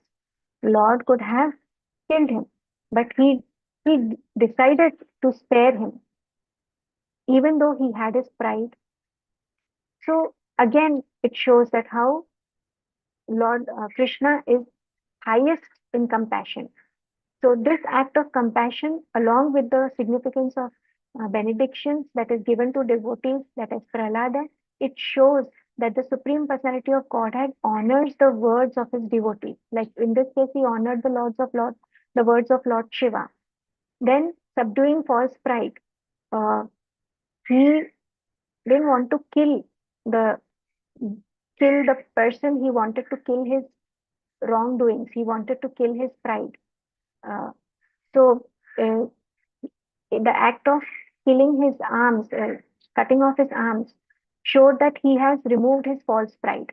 No, so that was a teaching to Banasura, and Krishna teaches that true strength does not lie in physical power, but in surrender, and it lies in devotion to him, and also culminating humility in spiritual life. Uh, that is the high true strength, and protection and immortality. Banasura is being granted immortality of old age and death as a service to Krishna, which reflects the idea of eternal service to the divine. So this illustrates the belief that those who serve the Lord are granted protection and eternal life through their devotion, providing a sense of security and fulfillment. So we just have to, uh, you know, aid the plans of the Lord. We have to surrender to Him, and we do not have to put our intelligence in front of Him, because He has the highest intelligence. Then we see the victory is being celebrated in Dwarka. So it is so important. So grand welcome for Lord Krishna as he returns Dwarka. It also emphasizes the importance of community, universe, like the whole community joy and collective joy is given importance over here. So the rituals and celebrations they signify gratitude and reverence towards the divine. So, spiritual practices, they should be done in community so that large amount of people, beings are being benefited. Then spiritual remembrance. So in this last part, the concluding statement about remembering Krishna's victory, uh, the concluding statement about remembering Krishna's victory in the morning highlights the practice of daily remembrance, that is smarana, to attain success and avoid defeat in life. So early in the morning, one should remember uh, the pastimes of the Lord. One should do chanting and uh, reading and chanting and concentrating on the Lord's activities. So this underlines the importance of devotion and the mindfulness of spiritual practices. The mindfulness only will come with spirit by practicing spiritual life. So mindfulness should be there.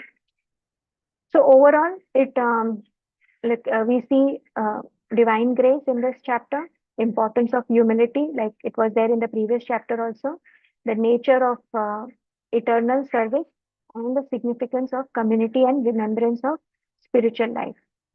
So again, important questions over here. Which specific promises did Krishna make to devotees that highlight that he respects his respects their words? So in this case, more examples are given. Krishna's respect for the words of his devotees can be seen in various instances. For example, he granted boons to Prahlad Maharaj, showing that he upholds promises made to those who sincerely surrender to him. So Prahlad Maharaj's devotion was ultimate. Similarly, when he honored the Draupadi's request during Mahabharata war, uh, or when he accepted the humble offerings of Sudama, Krishna showed that he values the words and intentions of his devotees. He is Bhakta Vatsala. And these stories, they show that Krishna not just listens to his devotees, but he also acts upon their words and also gives them respect. So that's what makes Krishna so special. Then, how does Banasura, the story of Banasura serve as an example in modern uh, spiritual practice and personal challenge? So it inspires a modern man, uh, to practice spiritual life, uh, to work on being humble, to surrender in the face of pride and ego. It encourages an individual uh, to face challenges to seek divine help. It encourages one person to realize the true strength that comes from turning towards the Lord, and that comes from devotion rather than solely relying on one's own abilities. One should just give in to Krishna.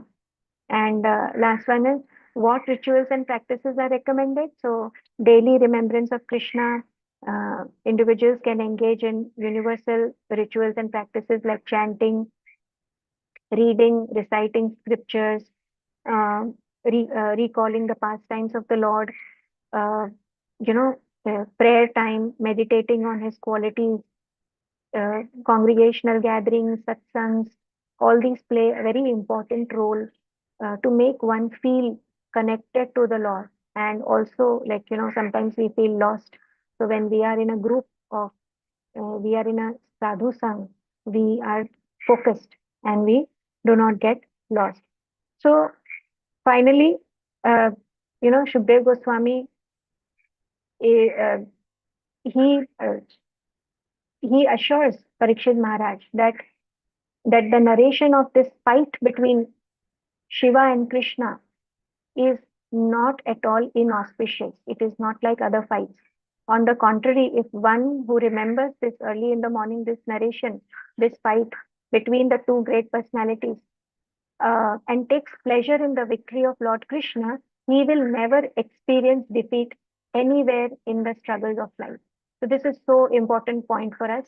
We should be meditating on this particular pastime of the Lord early in the morning, although it is a fight, so that we become victorious in our struggle towards whatever struggles we are facing in the spiritual life. So that will help us to always be victorious in our spiritual life. And this episode of Banasuras fighting with Krishna and later being, saved by the grace of Lord Shiva is a confirmation that the worshippers of demigods cannot achieve any benediction without the sanction of the Supreme Personality of Godhead. So, in this narration, we find that although Banasura was a great devotee of Shiva, in the face of uh, death by Krishna, Lord Shiva was not able to save him. And we saw in the case of Shivajwara also. Lord Shiva was the master of Shivajwara, but he was unable to save him. So, Lord Shiva appealed to Krishna to save Banasura, and this was the sanction by the Lord. And this is the position of Lord Krishna. Uh, this means that without the sanction of the Supreme Personality of Godhead, no demigod can award any benediction to his worshipper. And with this, we end this particular very interesting chapter full of so many learnings, realizing that what is our goal. And it is not easy to go there unless we are in the right surroundings, we are in the right frame of mind, and we are humble. We are willing to learn. We are open to learn. So that is very important. I hope it was interesting. It was a fairly big chapter. So here, this particular pastime ends. It started off with an introduction of Banasura, his daughter, why Aniruddha came into the picture and how he got kidnapped, and the whole story we know now. And the whole goal of this particular pastime was to, teach Banasura a lesson. Ultimately, Banasura was into the dynasty of Prahlad Maharaj. So he had to, to be taught a lesson, and how even Lord Shiva is so humble and so prayerful and so devoted to Lord Krishna. What to talk of others? So huge, big learning for all of us. So I stop here for today. Any comments, any questions? And please correct me if I've gone wrong anywhere. Charu Prabhuji, Sharat Prabhuji, Hare Krishna, over to you. Hare Krishna, Mother. Very nice class. It's a very difficult because philosophy comes back and forth, right? All creations and all that. It's a real, see, a little bit of elements are there, how for entire creation and Shiva is small part of that and all that complications are there. You put it nicely.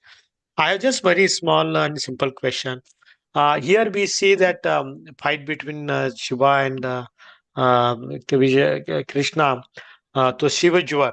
So we see a Shivajwar surrenders to Krishna, right? Instead of Shiva surrendering to Krishna, that is still, I'm not able to see that, that whatever is the three legs and nine eyes and, the three heads and all that. So is there any significance into that? Because we see that Shiv Jwara and Narayan Jwara and all those things are, those are basically symbolic or that. So why Shiv Jwara is a surrendering instead of Lord Shiva taking the role and surrendering to him? So is there anything that we understand? Yeah, Prabhuji, thank you so much. So, of what I understand, Shiva had the responsibility to fight for Banasura. He couldn't have just left halfway. Although his own weapon was, his soldiers were giving him, his own weapon was giving him. Inside, he knows. He knows about the greatness of Krishna. He knows that he has to surrender to Krishna. But his focus was that he is fighting for Banasura.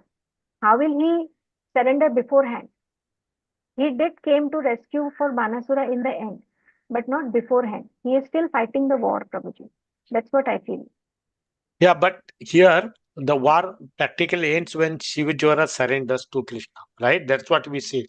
So again, still I'm No, confused. the war doesn't end after Shivajara surrenders. The war ends when the Banasura comes back again, Back again. and Lord Krishna cuts his arms and makes Yeah, him helpless, and he was about to harm him. That is when Lord Shiva intervened, and he said, "No, no, you." Then he started glorifying to calm Yeah, down Lord Krishna. yeah, got it. So practically, yeah, he goes back again. That's I Yeah. understand. But why again Shiva Jwara is interacting? Because we see so many pastimes. We never see that Shiva Jwara, it's the personification is a made a person to speak philosophy, than Shiva again. That part still I'm little bit of not clear. Okay. Prabhuji, You can take it to be a weapon of Shiva fighting with weapon of Vishnu. With Shiva, yes, it's the Narayan Jwara, yes. True. So in that way, if you take, then they can surrender. Actually, the Shiva was obliged to fight for Banasura. Like in another instance also, Shiva fought for king of Kasi. And that thing is also given in the Srimad Bhagavatam, how he fled to Bhubaneswar in Odisha, then he is installed there as Lingaraj. So all these things are there because he was determined, he had given words to him. He was defending and they were their weapons. The weapons can surrender. There is no problem in that.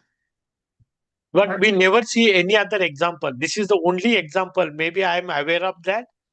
This is the only one example when weapon gives a philosophy also, not only surrender, but gives a philosophy and that way surrender. I don't remember any other, neither in Ramayana anywhere it has happened out, any other incarnation. I see only here. That was my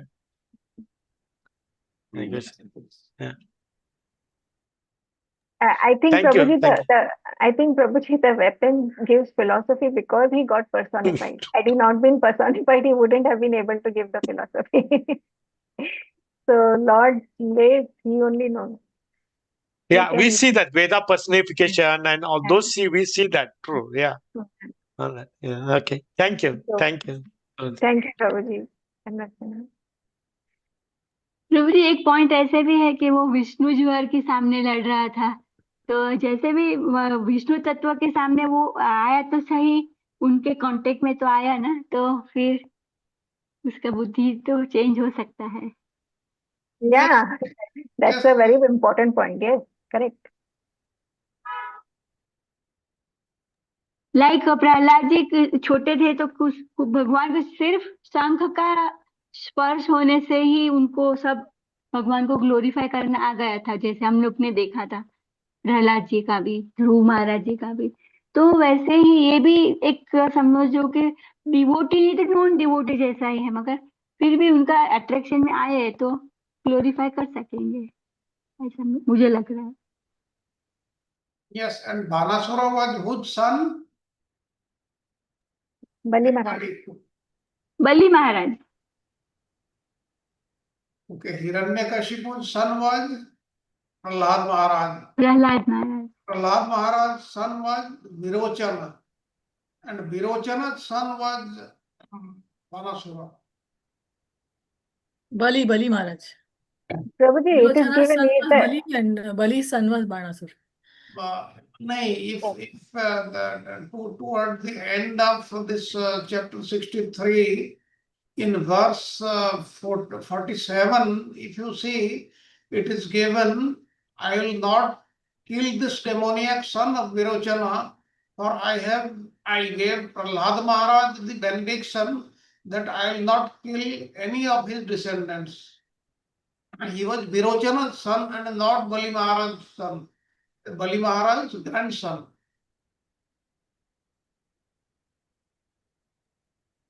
Prabhuji, theirs is a Sutar Lok, na? Yes. But Virochana was Prahlad Maharaj's son, no? Yeah, Virochana is the Prahlad Maharaj's son. Bali Maharaj's son.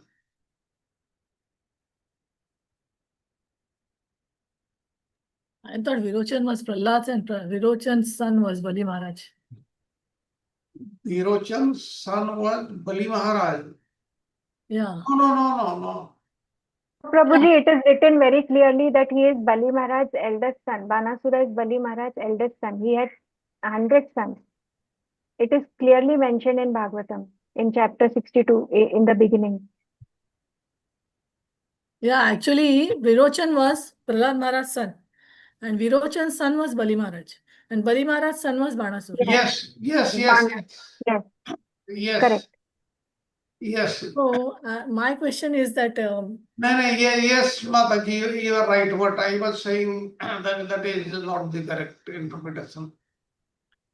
okay, my question here is that whether, like Lord Krishna, he just promised that I will never destroy any of your means. Actually, I don't know when he promised this, because in Prahlad Maharaj's story, we come to know that Prahlad Maharaj is asking for the deliverance of his father, and then Lord Narasimhadev is saying that 14 generations or 21 generations, some say 21, some say 14, but that many generations of people will be delivered. Right, that was the benediction given by Narasimhadev, isn't it? Or Yeah. this is another benediction, is it? One more, is it? The complete stories are not given in one Purana. The Yeah. same story you will find in many Puranas. What actually had happened, how these Puranas they were compiled. When after the compilation of the Vedas, then the verses they remained. Out of them, the Vyasadeva, he compiled the 18 Puranas. So that means some of the verses you will find given in different Puranas about the same story. And from there you will get the full story. In one Purana you will not get the full story.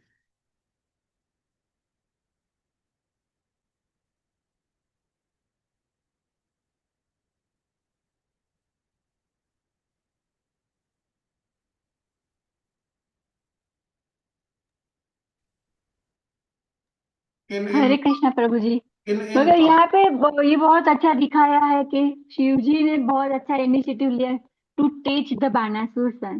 Banasur को सिखाने के लिए उन्होंने अपनी मर्जी दिखाई, वो बहुत अच्छा लगा प्रभु जी।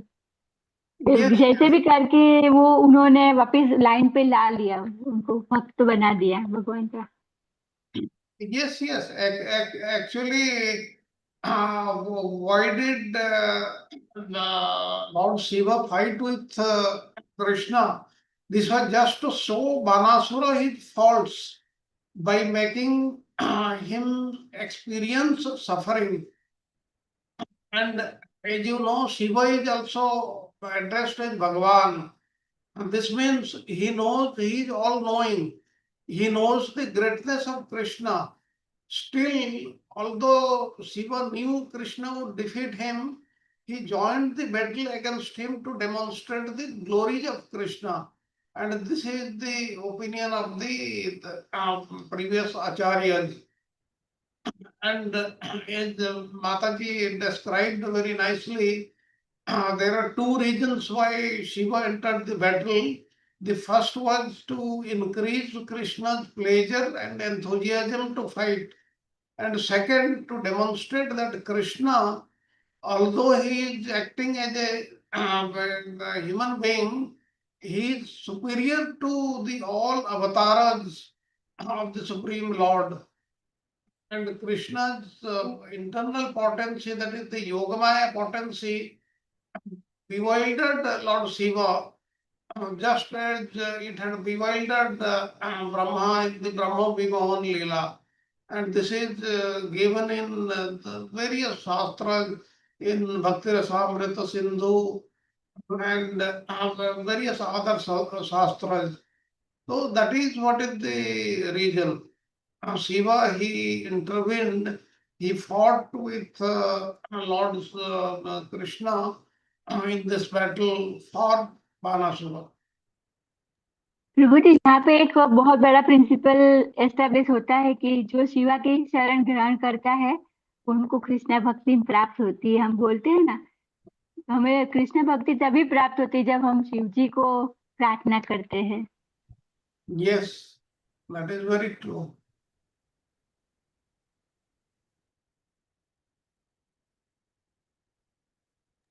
Thank you, Mataji. Any other questions? Any other comments? Mataji, I have observed within 3 lectures, we have experiencing 2 marriage of Aniruddha. First, Preeti Rochana. Yeah. We have attended 2 marriages now. Yeah. Aniruddha ke. Celebration time for us also, for Yes, devotees also. Mataji.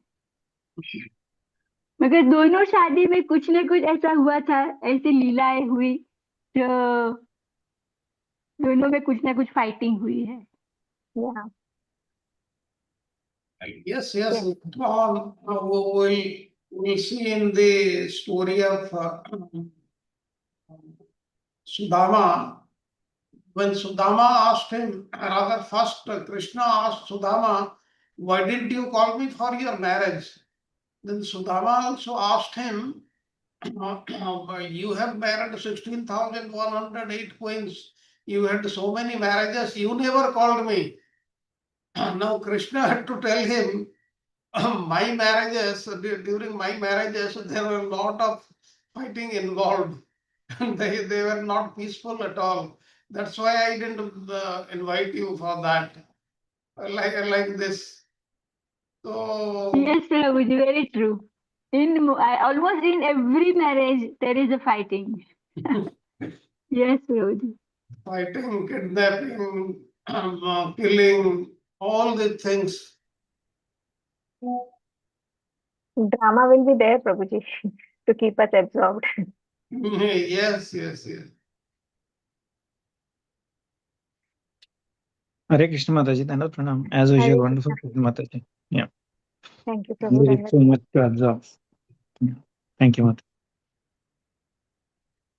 Hare Krishna, Samta Mataji, very wonderful explanation. Thank you, Mataji. Dandavat Pranam. Hare Krishna Mataji, very nice class, very nice deliberation. So Dandavat nice. Pranam. Yes, Prasad Prabhu. Yes, Samta Mataji, actually, I want to call you maybe after tomorrow. I want to learn from you. Okay, how do you prepare notes and all that? Next week. Yes, yes, your classes start from next weekend onwards. Yes, Prabhuji. Prabhuji, practice make man perfect. Prabhuji, I just take notes from Bhagavatam only.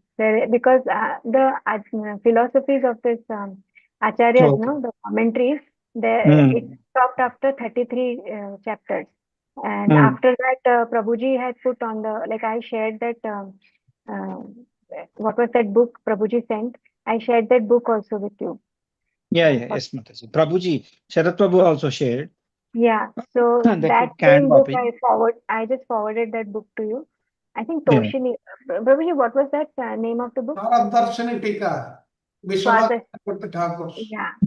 So that Actually, is the content of that and Bhagavatam is almost same. Translations purports actually. It is That is almost what the same. almost the same. And I have also shared with you for Canto 11 the commentary of Vishwanath Chakravarti Thakur and Bhakti Siddhanta Saraswati Thakur on the Uddhava Gita. And that is the chapters 7 to 29 of Canto 11. Yes, Prabhuji. Recently you shared on the group. Yes, Prabhuji. I hope everybody has got it. That time you will be requiring when we study, go to Canto 11 toward December this year. But for my next classes, whatever you have shared to my, what is Sarada Darshini commentary is good enough, no problem. Yeah. Sarada Darshan commentary is there for all your classes. You have got only these 3 classes. Thereafter you don't have any classes in Canto 10. Correct, Prabhu. Only 3, Prabhu. Yes, yes, yes. If I could manage those three, that would be great. For my Why can't you? You have got the blessings of everybody. You will be able to manage. There is no problem. Thank you, Prabhu. Thank you for your encouragement. Any other question or comments? Thank you, Prabhuji, to you and Archana Mataji. I don't know how you all manage, but it is a huge task. We get exhausted only in one session, Prabhuji. You keep on giving sessions. That's remarkable. Prabhuji.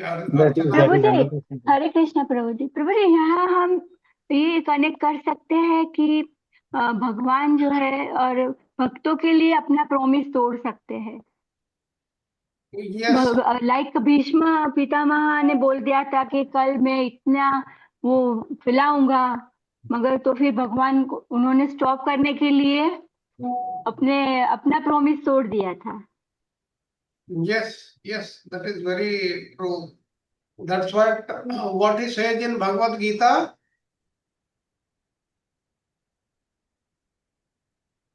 There is a verse in कौन्तेय प्रतिजानीहि न मे भक्ता प्रणश्यति न मे भक्ता प्रणश्यति right प्रभु जी what is the meaning of that, you know?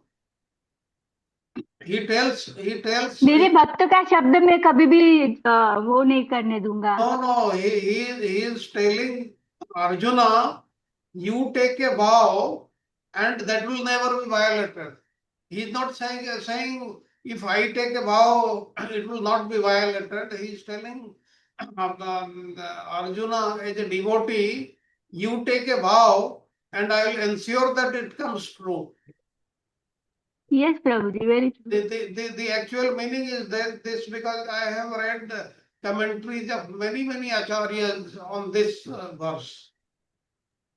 That is there in Uchi chapter, Prabhu. Whatever Mataji, Uchi you mentioned now. Around ninth chapter. Ninth chapter. Oh. Around 33 words, 33, 34. 933. 933. Yes, that is. So what you are saying is if a devotee takes the vow, Krishna will fulfill. That is what you are telling, Prabhu. Yes, if a devotee, a pure devotee of the Supreme Lord, he takes a vow or he says anything, it is the responsibility of the Supreme Lord to ensure that that comes true. Like you see in many cases, Narada Muni, whatever he has said, that has come true. Like this, even in the present day world, the pure devotees of the Lord, whatever they say, they come true. Because the Lord. Here also, Bali Maharaj is also like Bali Maharaj and not Bali Maharaj. Banasura is also a devotee of Lord Shiva, and Lord Shiva is also a devotee of Lord Krishna. Lord Shiva is a pure devotee of Lord Krishna. So Yes. whatever Lord Shiva said, I will protect you. That is, Shiva promised to protect Bali Maharaj. Banasura. Lord Shiva promised to protect Banasura. So Krishna, in this case, Krishna is protecting Banasura in the sense is not killing him to keep the word of Lord Shiva. Yes, that is very Yes, Mataji, very true. That is very true. But on that, what commentary I told you of Vishwanath Chakravarti Thakur, he said, he said, why the Lord Shiva did that. That was to just show Banasura his faults by making him experience the suffering. And Vishwanath Chakravarti Thakur says that this is the opinion of the ancient authorities, that is the previous acharyas. So whatever we have spoken, all are correct, all are true.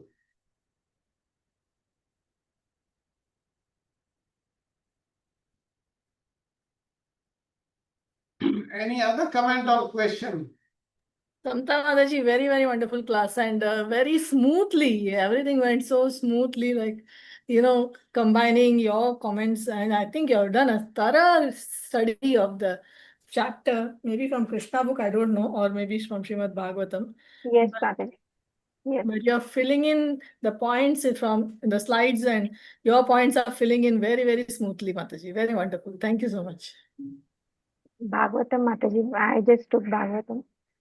and I took the notes from there. I Then think we have got time also. Then I remembered one point a long time back. I think when I was taking a class on the ninth canto of Srimad Bhagavatam, a thing had come up how the 60,000 sons, 60,000 brothers, they had they were burned to ashes when they came in front of Kapil Muni. Now, anybody remembers what we spoke? How did they burn? Actually, it's mentioned that they burned not by the glance of Kapila Muni, but by their own offenses, which they did. Yes. Not because, why not by the glance of Kapila Muni? Because Kapila Muni is an incarnation, Kala, of the Supreme Lord. And that means he has got Sattva Guna. And if somebody becomes angry to burn somebody, that is a Tamoguna. That could not have come in him. And what is given in the verse of the 9th canto, 8th chapter, 11th and 12th verses. On 11th verse, it is very clearly given that because of the offense, they burnt the fire within them, it arose, and they were burnt by that fire only. Like we in ourselves, we have got the Panchabhuta, that is, the fire is there. And if we commit so many offenses, then that same fire will burn us. So that is what is being said in the Srimad Bhagavatam. That's why we should be very careful. That's why each and everywhere we have reminded that this Vaishnava aparadhas committed to a pure devotee, that is most dangerous because the Lord does not pardon that. He would pardon anything and everything, including if somebody insults the Lord, he will forget it. He will not do anything. But if somebody insults a devotee, a pure devotee of the Supreme Lord and Vaishnava, then he does not pardon that person. So that is to be understood. That's why we should remain away from that. And in this connection, there are so many things when you especially go to a holy place like Mathura, Vrindavan, or Kashi, Ayodhya, or any of these places, there please be very sure not to insult an inhabitant of that place. Like in Vrindavan, one should not insult or show disrespect even to a blade of grass or a tree or a plant or a monkey or any insect there. That is very important. Then we spoke here regarding residing in Vrindavan. Now, what is residing in Vrindavana? Can we? My question is, so we are staying in very many places outside Vrindavana. Can it be considered as Vrindavana? Or can we say that you are still living in Vrindavana? That is my question. Any answer of that? Consciousness, Yes, Prabhuji. consciousness in Vrindavan, then we are in Vrindavan. How? So all the time, Our mind, we 24/7, should be focused. thinking Our about mind should be focused. thinking about all. The main thing is you should be remembering Vrindavana all the time. Then you may be anywhere else, but it will be taken as you are residing in Vrindavana. And how you can do that? That if you get involved in thinking, remembering the Lord all the time in a day, throughout the day you are remembering, then only that is possible. These are some of the things we learn from the studies of these great Shastras, and as you know, this Bhagavatam, it is a gist or summary of the Vedas, because Vedic literature, Vedas, everybody cannot read them. And one cannot, if somebody says, I am very, very learned, I will read them, so that is not counted as his study of Vedic literature. One has to go to a school under the spiritual master before a teacher and study them. But that is not possible in Kali Yuga. That's why the Vyasadeva has compiled this Srimad Bhagavatam for everybody. Rather, Srimad Bhagavatam, Bhagavad Gita, then Valmiki Ramayana, like this. All these things are for anybody and everybody. And for our intelligence, we can understand them much better than reading the Vedas, because we don't have enough knowledge of the Sanskrit literature. Sanskrit is very, very tough language, and we don't have any training on that. We might have learned certain basic things in our school or college days, but that is not enough. So that's why the literatures like the Bhagavatam, Ramayana, they are very, very important, and we should read at least one verse of them, or utter at least one verse of the Srimad Bhagavad Gita or Srimad Bhagavatam every day under some pretext or the other. This should be our resolve.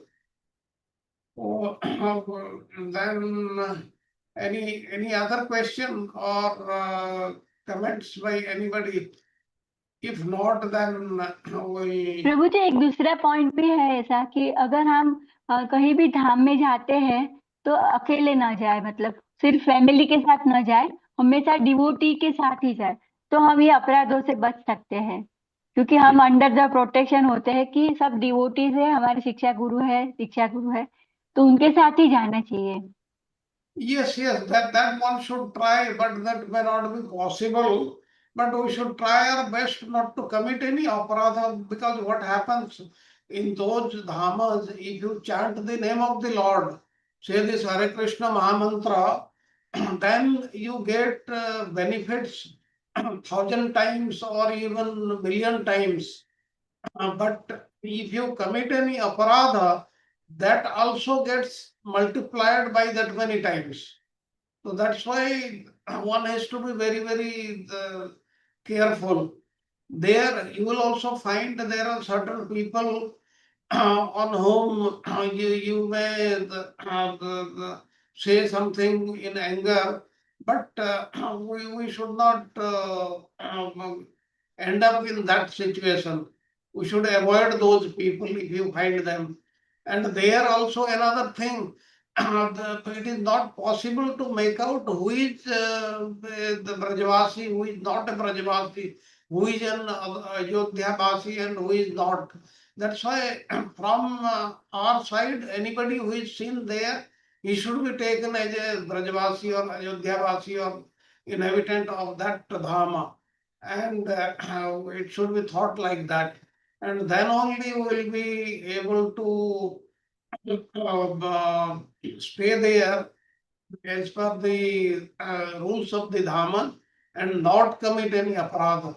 That is very, very important. Any other question or comment? Okay, Charu Prabhuji has already uploaded the lessons up to, I think, 138 or so. That is still Rajiv Prabhuji's classes, which are much later. And much later means, I think, in the month of October. In the month of October. So you should go through them from now only and start preparing. Please first read what is given in the Srimad Bhagavatam, then the commentary of Vishwanath Chakravarti Thakura, and the purports of Srila Prabhupada, and then a clear understanding will come. Thank you very much. If there are no questions, then we can end today's class with the announcing of prayers. Yes, Prabhuji. Thank you so much. Charu Prabhuji is already left. I guess Harsha Mataji is also left. I hope everything's fine with their brother. Yes.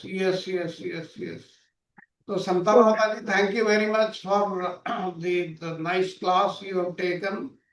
And Thank you, Prabhuji. Danvat Pranam, Prabhuji. All because of you, Prabhuji. It was very long today, so I was wondering how I would should be. Okay. May I request Rajkumari Mataji today to do the Nasim prayers? She has never done before. Mataji, we have not heard from you. Yes. Mataji, I don't remember fully complete. Okay. So actually, I was going to request today Harsha Mataji, but she left early today. Okay. So anyone? I see whether I have written somewhere. I have written somewhere, but I have to find out. Okay, Mataji, be prepared for the next class. Okay, Mataji, sure. Yeah. Thank you, Mataji. Anybody else would want to do Nasim prayers? I'll do, Prasad, would Mataji. you like to? Yes, Rajiv Yes. My Okay. daughter is there. She's 3.5. Wow. Hopefully, she will sing with me. Wow, so nice.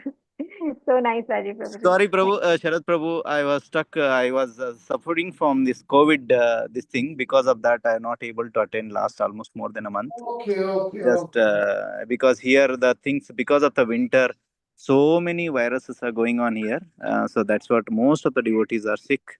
I also suffered with this COVID and just getting back, Prabhu. Okay. Yes, yeah, Prabhu.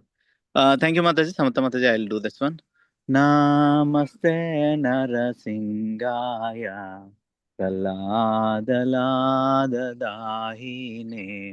Hiranyakasi Purvakshaha Silatankana Kalahe Hito Nashinga Parato Nashinga Yato Yami Tato Nashinga Bahena Shinga Hridayena Shinga Narasingamadim Sharanam Prapate Tavakara Kamala Bare Nakam Adbhuta Shinga Dalita Hiranyakashipu Tanubringam Keshavadita Narahari Rupam Jai Jagadish Hare